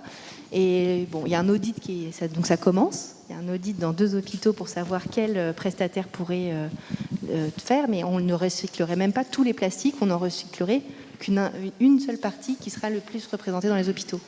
Donc merci beaucoup. Dans votre intervention, vous avez dit une chose assez intéressante. Mais oui, l'applause peut partir. Vous avez dit une chose très intéressante, que c'est beaucoup plus compliqué et beaucoup plus cher de faire demi-tour que de prendre le bon chemin. Et c'est ça aussi qui est quelque chose de très important, une raison pour laquelle il est très important d'écouter ces types de recherches, parce que peut-être il nous permet, plutôt que d'aller contre le mur et devoir revenir en arrière, de juste prendre le bon chemin depuis le début pour les choix à venir. Merci. Il y a encore la possibilité de poser plein de questions, mais peut-être on passe un peu vers une réaction des Oui, Mathéo, parce qu'en fait, c'est vrai qu'on pourra recueillir encore d'autres témoignages et réflexions, réactions, mais je pense qu'il y a quand même 2 points importants qui ont été soulevés et qui méritent de s'y arrêter. Le premier point, c'est le recyclage. j'imagine que la plupart d'entre vous, comme nous, on a la poubelle jaune, voilà, et notamment, et que dans cette poubelle jaune, tous les jours, on y met le plastique, ou en tout cas tout ce qui peut être potentiellement recyclable. Et finalement, on pense que, allez, au moins la moitié l'est, et c'est pas le cas. Donc je ne sais pas si quelqu'un veut bien donner des chiffres, informer, comme disait, j'ai pas retenu votre nom, ou alors notre jeune étudiante, en tout cas notre étudiante, voilà, informer, et c'est aussi donner à comprendre, et vous allez être étonnés des chiffres. Donc Nathalie Goutard peut-être. Oui, je ne sais pas si vous m'entendez. C'est bon. Vous pouvez lever les masques en parlant. Et là, en c'est mieux, hein. Oui, c'est vrai que le vrai recyclage consiste à régénérer à l'identique un matériau. Sinon, si on le transforme en un autre matériau, on appelle ça du recyclage, mais à tort, c'est du décyclage. C'est une autre logique. Et le vrai recyclage n'est possible que pour les bouteilles en PET, qui sont collectées, utilisées dans des conditions bien particulières pour ne pas présenter de danger ultérieur pour les consommateurs. C'est un recyclage que l'on appelle recyclage mécanique, qui consiste à broyer, nettoyer, laver, décontaminer à haute température en présence de flux de gaz. Et actuellement, ce recyclage ne concerne que 2% de la totalité des plastiques que l'on utilise, hein, et qui n'est pas encore entièrement déployé.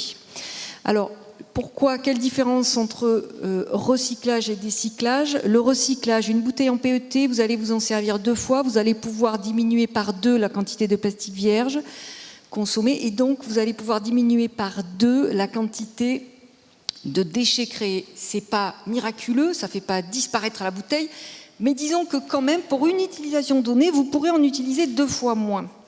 Pour le décyclage, ce n'est pas du tout le cas, hein. Je vous en ai parlé un petit peu tout à l'heure, je ne vais pas revenir là-dessus, mais quand même, juste pour donner un chiffre qui est très très parlant, actuellement, les pays font soi-disant des tas d'efforts de recyclage. Il y a des pays extrêmement fortiches dans le recyclage, l'Allemagne, le Danemark, etc., qui arrivent jusqu'à des taux de recyclage de 40%, ce qui voudrait dire qu'il y a 40% des déchets qui devraient disparaître. Et en fait, ces pays n'ont même pas commencé à diminuer leur consommation de plastique. Jamais. Elle est en constante augmentation depuis 20 ans. Or, le recyclage augmente. Mais en fait, ce n'est pas du recyclage. Donc, il faut faire très, très attention. Là-dessus, je sais que ça apporte encore plus de confusion à la compréhension, mais pourtant, sachez que le recyclage, ça ne concerne que quelques misérables pourcents de plastique. C'est mieux que rien. Nous travaillons beaucoup là-dessus dans mon laboratoire, mais il faut quand même être réaliste. Et peut-être qu'on peut avoir, monsieur, vous avez monté une entreprise de recyclage du coup l'année dernière, avoir peut-être un regard d'un professionnel qui travaille dans ce domaine. Pardon, du coup, désolée, je trouvais ça intéressant.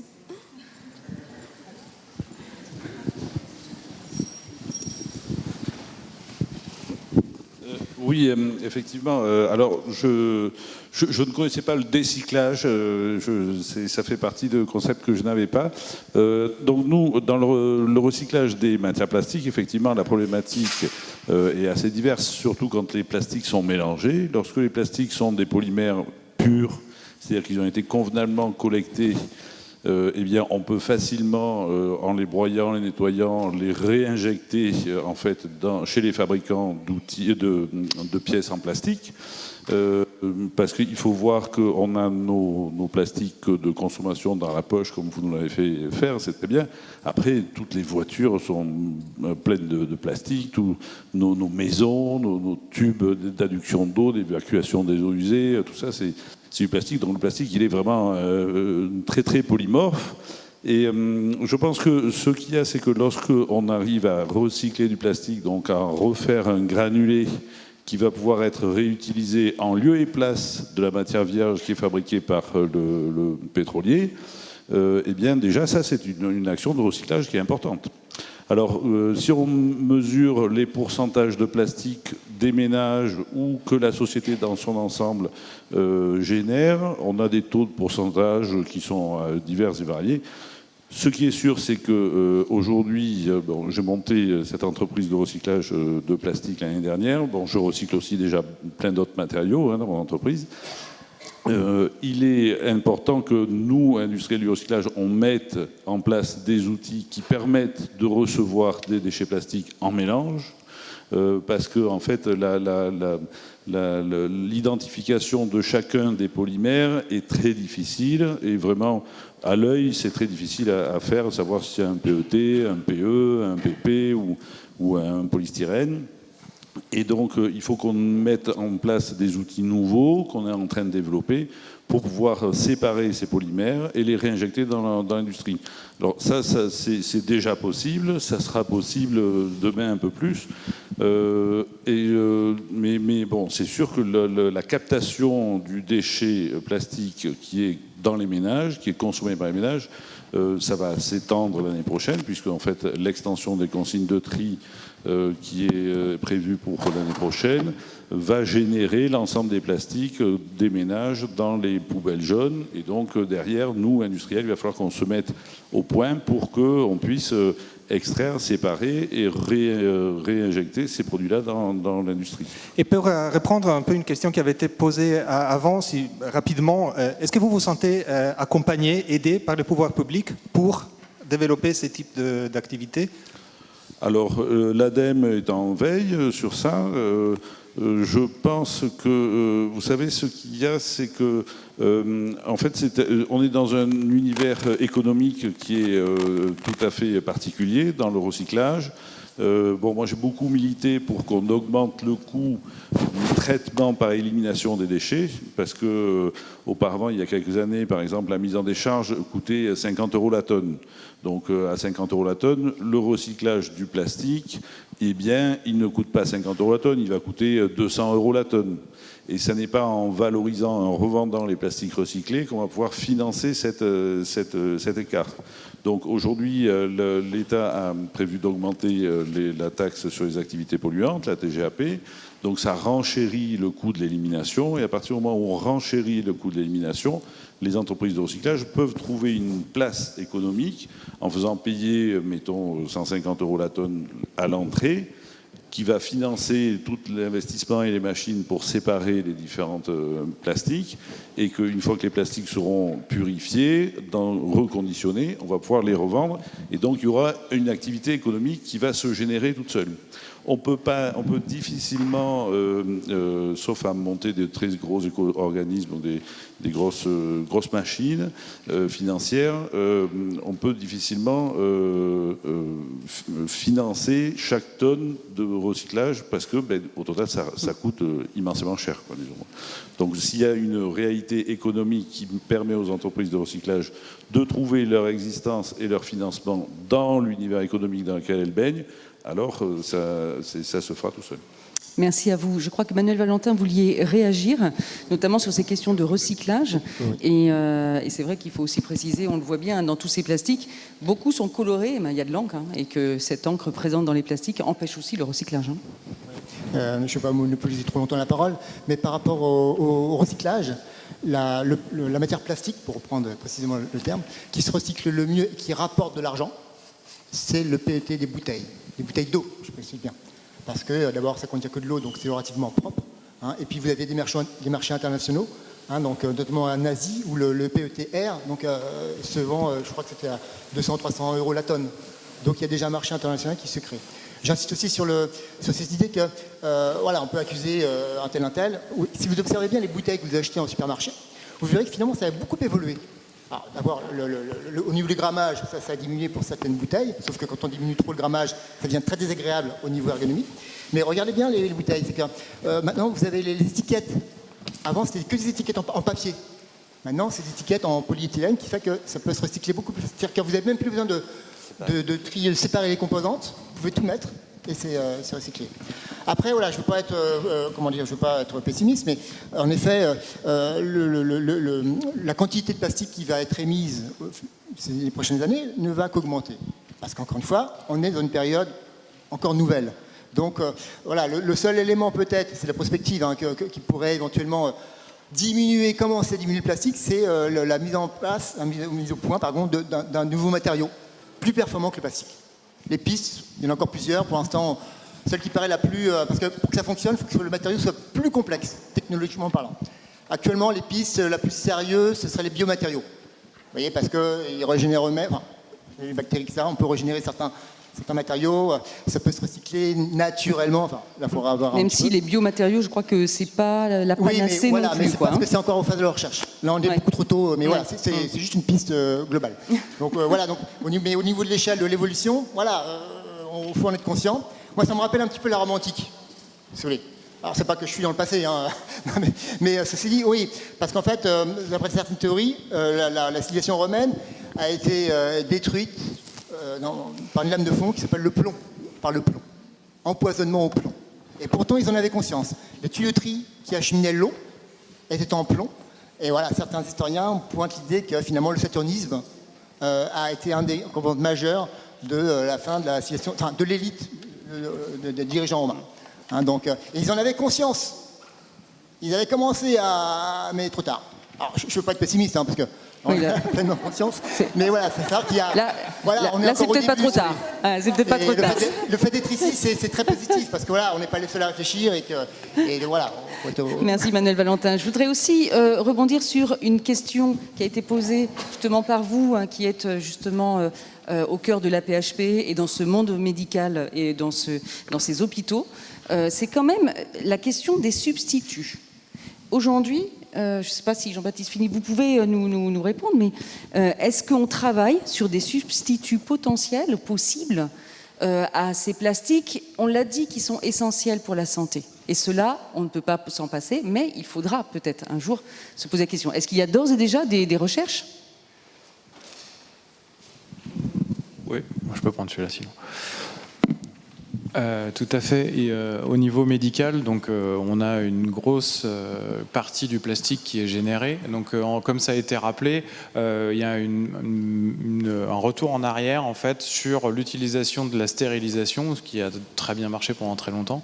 Par contre, il y a toujours une utilité d'avoir des plastiques à usage unique, par exemple pour tout ce qui va être perfusion, seringue. Dont la réutilisation génère un bénéfice coût-risque qui est plus élevé pour la part de risque. Par contre, ce qui a changé, c'est l'utilisation des additifs du plastique. Donc en 2017, par exemple, 5 phtalates, donc les composants qui sont utilisés pour assouplir les plastiques, ont été labellés comme étant des substances c'est SVEHC, excusez-moi, Substance of Very High Concern, donc des substances qui sont très préoccupantes. Et donc parmi celles-ci, on a le DEHP, qui a été montré sur beaucoup de modèles cellulaires ou petits animaux type souris ou des poissons comme des bloqueurs des hormones mâles. Donc ce que je vous disais tout à l'heure, c'est on a une féminisation en fait qui peut se faire avec ça. Donc là, il y a une prise de conscience qui a été faite et on a remplacé les DEHP et les autres phtalates à courte chaîne, par d'autres substances. Donc petit à petit, ça se fait. On a une substitution, mais ça met longtemps et l'hôpital est c'est difficile parce que les sociétés qui font ces plastiques-là doivent valider aussi l'innocuité. Alors, c'est pas parfait, hein, mais on a quand même des autorisations de mise sur le marché qui sont même pour ces... en tout cas, il y a une procédure avant de l'utiliser qui est un petit peu plus longue. Merci beaucoup.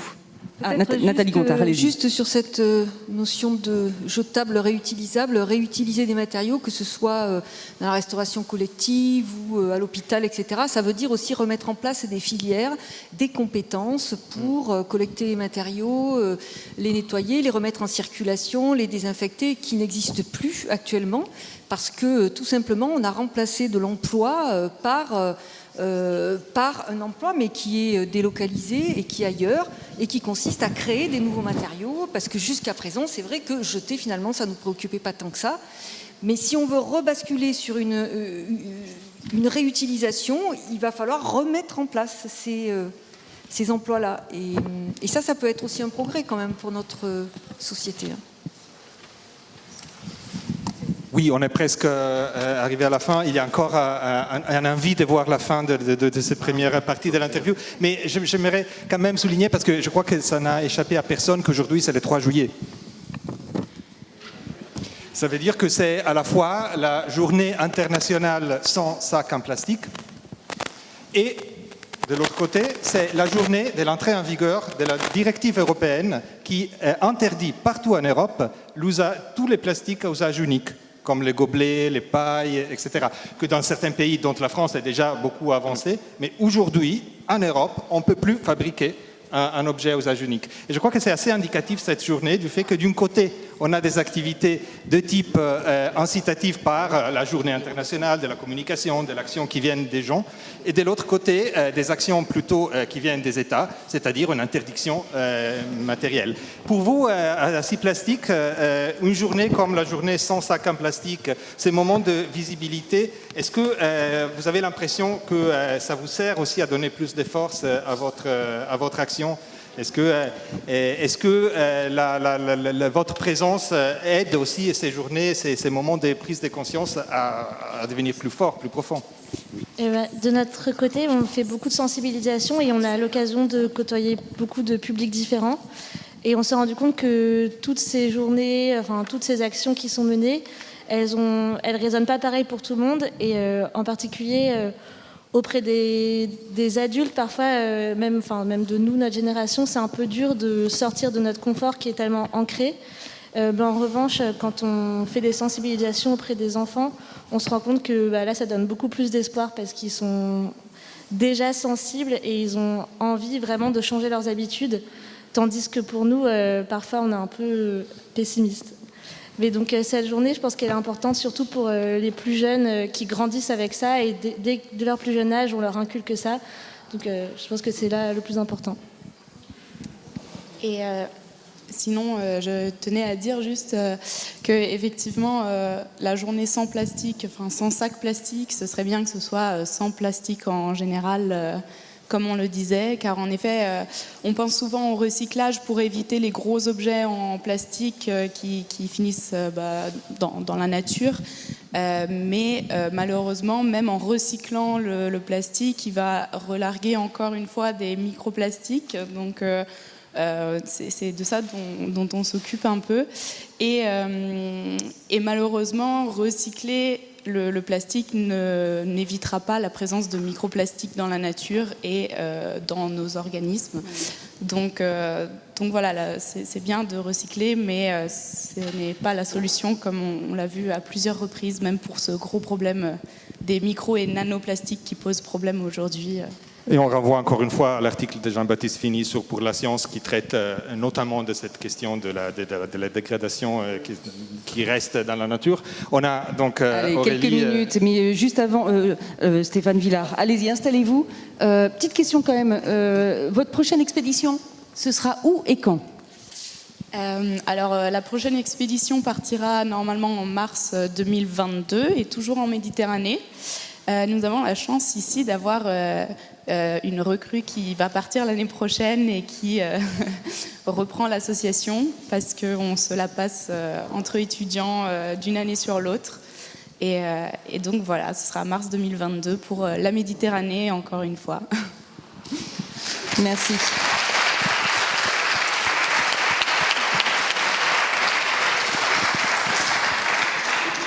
Alors Stéphane Villard, là voilà un substitut potentiel, je crois que ça s'appelle le Refium, c'est ça? Faut nous expliquer. C'est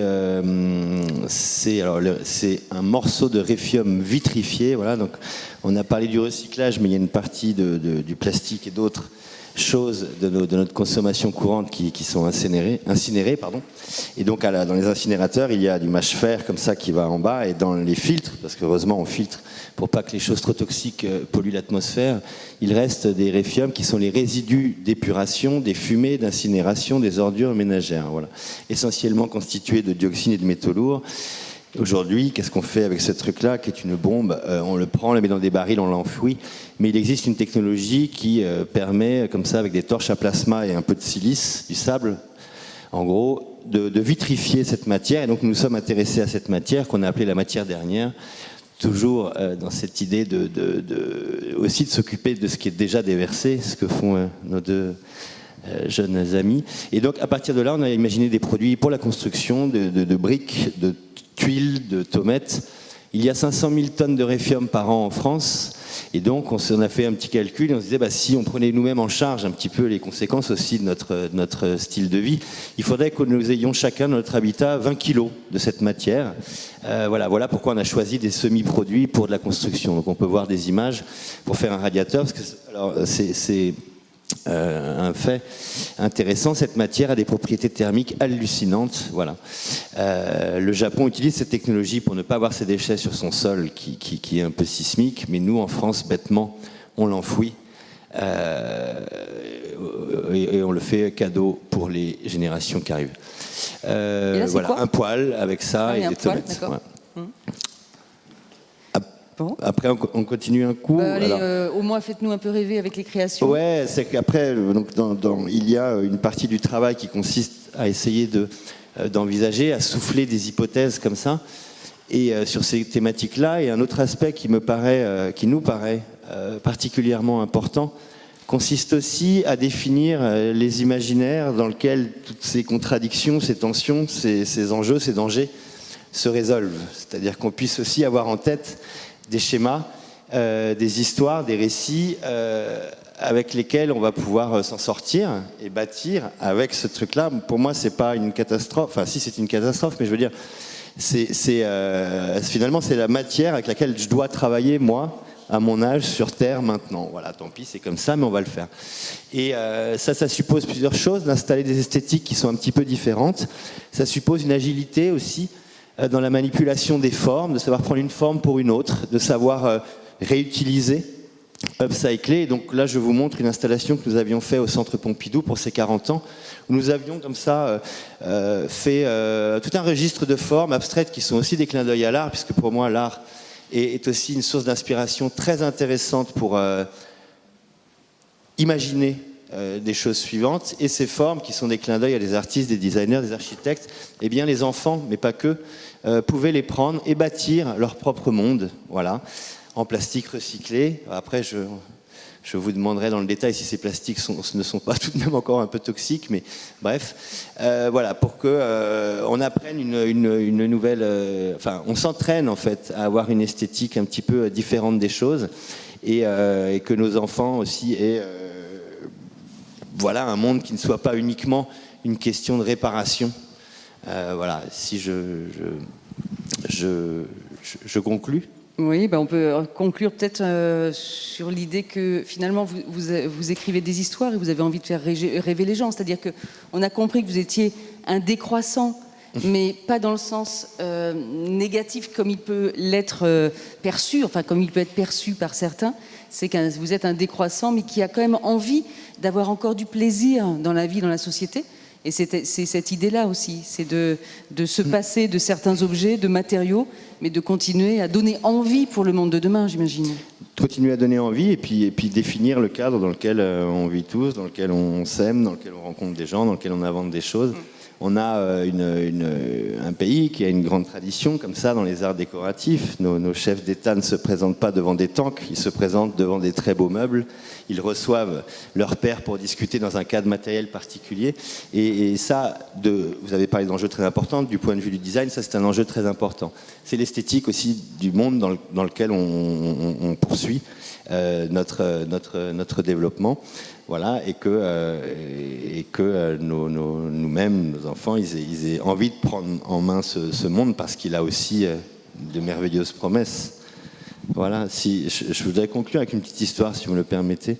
Allez-y. Je ne sais pas si vous connaissez l'histoire de cet enfant et du sculpteur. Il y a sur une place d'un village un sculpteur qui s'attelle à travailler un énorme bloc de marbre de près de 3 mètres cubes. Et l'enfant, chaque jour, vient voir cet homme qui tape, comme ça, de manière très laborieuse sur le marbre. Et il revient chaque jour, et au bout d'un mois, sur la place, il y a un magnifique cheval qui lève ses pattes. Et l'enfant s'approche du sculpteur et lui dit « Mais comment tu savais qu'il y avait un cheval dedans ?» Voilà. Et donc, cette petite histoire pour dire qu'il nous faut faire jaillir ces chevaux magnifiques de tout ce qu'il y a autour de nous, et qui, sans la main, sans l'intelligence de la main, sans l'intelligence court, ne restera que des amas, des déchets, des rebuts. Voilà. Merci beaucoup.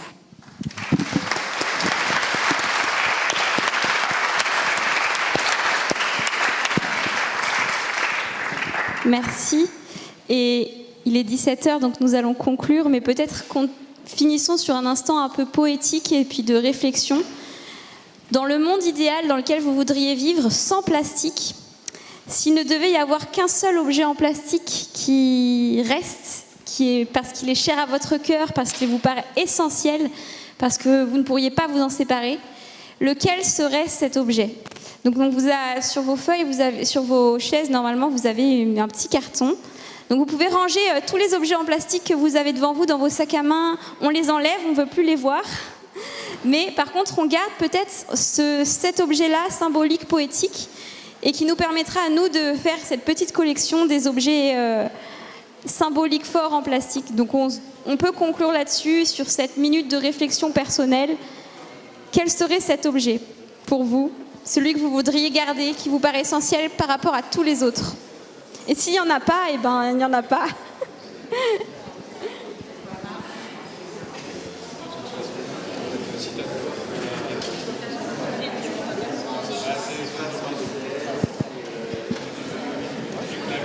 Et pendant que vous écrivez sur votre feuille l'objet dont on veut se souvenir dans 50 ans que vous voulez garder, merci de le faire parce qu'on va les recueillir. Ça forme aussi une base de réflexion, c'est de la formation très intéressante. On est à avoir plusieurs dizaines, quelques centaines presque d'objets que nous voulons garder pour le futur. C'est une information extrêmement intéressante pour comprendre aussi là où agir. Donc, merci de jouer le jeu jusqu'au bout. Et voilà, vous pouvez mettre votre nom sur ces feuilles, laissez-la la feuille. Et à nous, c'est juste de remercier énormément tous les intervenants. On ne va pas répéter tous les noms des personnes qui sont intervenues, vous les trouvez sur les sites web. Merci. Merci beaucoup au Muséum d'organiser ce travail. Merci à France Culture, merci à Pour la Science. Nous, à l'association Trace, on est toujours très, très, très heureux de continuer à animer cette soirée et cette journée. Il y aura une prochaine tribune du muséum, mais on ne fait pas les annonces, les maîtres de la Juste maison n'est pas là. un petit mot pour la beauté de la collection de l'arboretum de Chèvreloup des plantes, qui est très bien mise en valeur ici, et qui est un autre site du muséum qui a des collections vivantes. Donc on les a inondés de plastique pour l'occasion, mais n'hésitez pas à aller visiter aussi le site, et un grand merci à eux pour ce décor et cette mise en scène magnifique. Donc merci à vous, et puis très bonne fin d'après-midi. Au revoir. Merci.